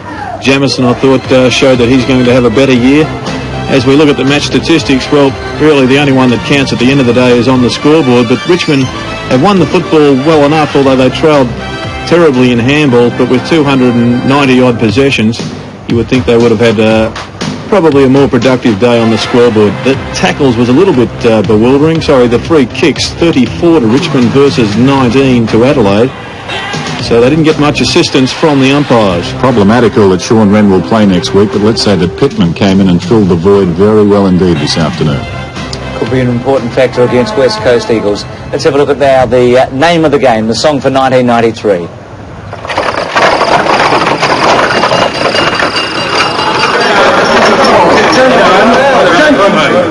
Gentlemen, please.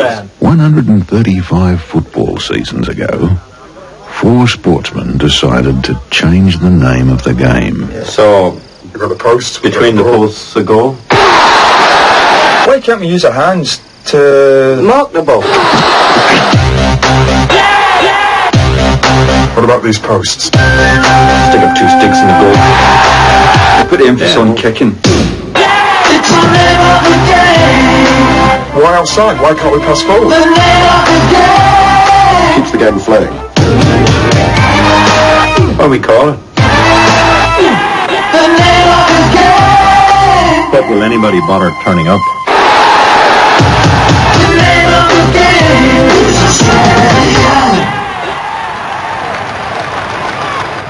Australian football, the name of the game. We won't be telling you the latest score from Western Australia between West Coast and Essendon. There's a replay coming up very shortly for SAS, but let's look ahead to next week's round of matches. They look to be very good. Richmond-Brisbane, we just say that's even money. Collingwood-Geelong, they'll be locking the gates on Friday afternoon for that one at Victoria Park. What a beauty. Essendon-Carlton, big MCG game. St Kilda-North Melbourne, important. Melbourne-Footscray. Sydney against Hawthorn, Adelaide West Coast, arguably with Collingwood and Geelong the big match of the round, and Fitzroy with the bye. We take a break from the MCG, back with more after this.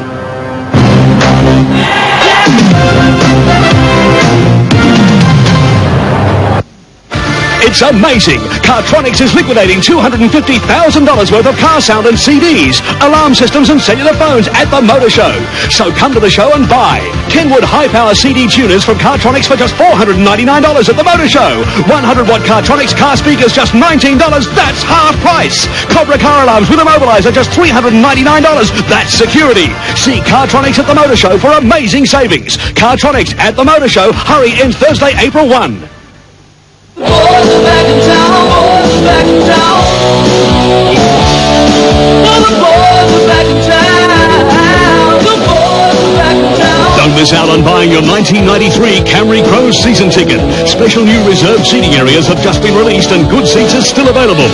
And remember, if you buy your season ticket, your football dollars stay in South Australia. Call Bast Dial and Charge now, but don't miss out because the boys are back in town. Boys are back in town. Here we are, Annette.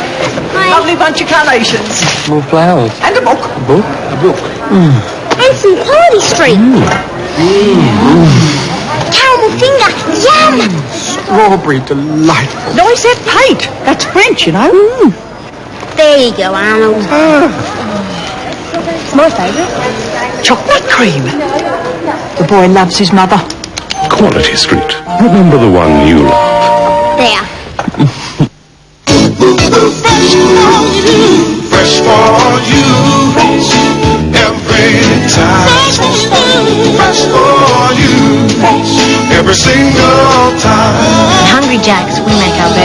fresh, so you can have them any way you want. Add bacon? Fine. No pickles? No problem. You can build your own burger. Fresh for you. Try it. And Hungry Jack's. Full-on airborne action returns to Wayville Saturday, April 3 with the SAFM Supercross thanks to Aussie Glass. See Australia's fittest and fastest two-wheel professionals take on the Yankee Challenge under blazing floodlights on the most challenging man-made torture track. It's all part of the Peter Jackson Supercross Masters National Series. Record fields and riders from every state with a support show you won't believe. SAFM Supercross thanks to Aussie Glass. Wayville Saturday, April 3. Book Advance or Oz tickets and be there. Don't miss Adelaide's biggest ever renovation sale. John's Decor must clear one entire floor. You'll save 10, 20, 30, 40, up to 50% off some of Adelaide's most popular furniture. Save on leather and fabric lounges, dining suites, bedrooms. Telephone now if you'd like to buy a new home before you sell your existing home. Because with a State Bank home loan, you won't have to start paying your new mortgage for 6 months. That's 6 months of amazing grace. By the skipper of the Crows, Chris McDermott, 10 kicks and an amazing 24 handballs in everything. Creativity at its best today. Up front, Tony Modra, 10 goals this afternoon, 10-3. He got 4 of them in the first term, started fast and finished strongly as well. That's a big day's work. 13 marks, 16 kicks and 10 goals, second best in the history of the club. And Greg Anderson, well, he wouldn't have really hoped for a better debut than this. 21 kicks, 2 handballs and 3 long goals. Some of the leading Adelaide players. Max Stevens down on the boundary line. Max, what's the injury report? Well, mainly to do with Adelaide, Bruce. Sean Wren, as we said throughout the match, he jarred his knee. X-rays will be taken tomorrow of the knee just to see the extent of the damage and if he needs to have an arthroscope or anything like that. Tony Modra, as he said in the interview, he's got a problem with his shin. And Greg Anderson, nothing too serious. He has sore calves. And don't forget still to come into this Adelaide side, as we've been saying, Scott Hodges and, of course, Matthew Robran. Pretty big players you've mentioned there with injuries today. Wren, Anderson and Modra. Thanks for that, Max, Gerard and also Dennis. Replay coming up in just a moment. Essendon against West Coast. For that, let's join Bruce Abernathy.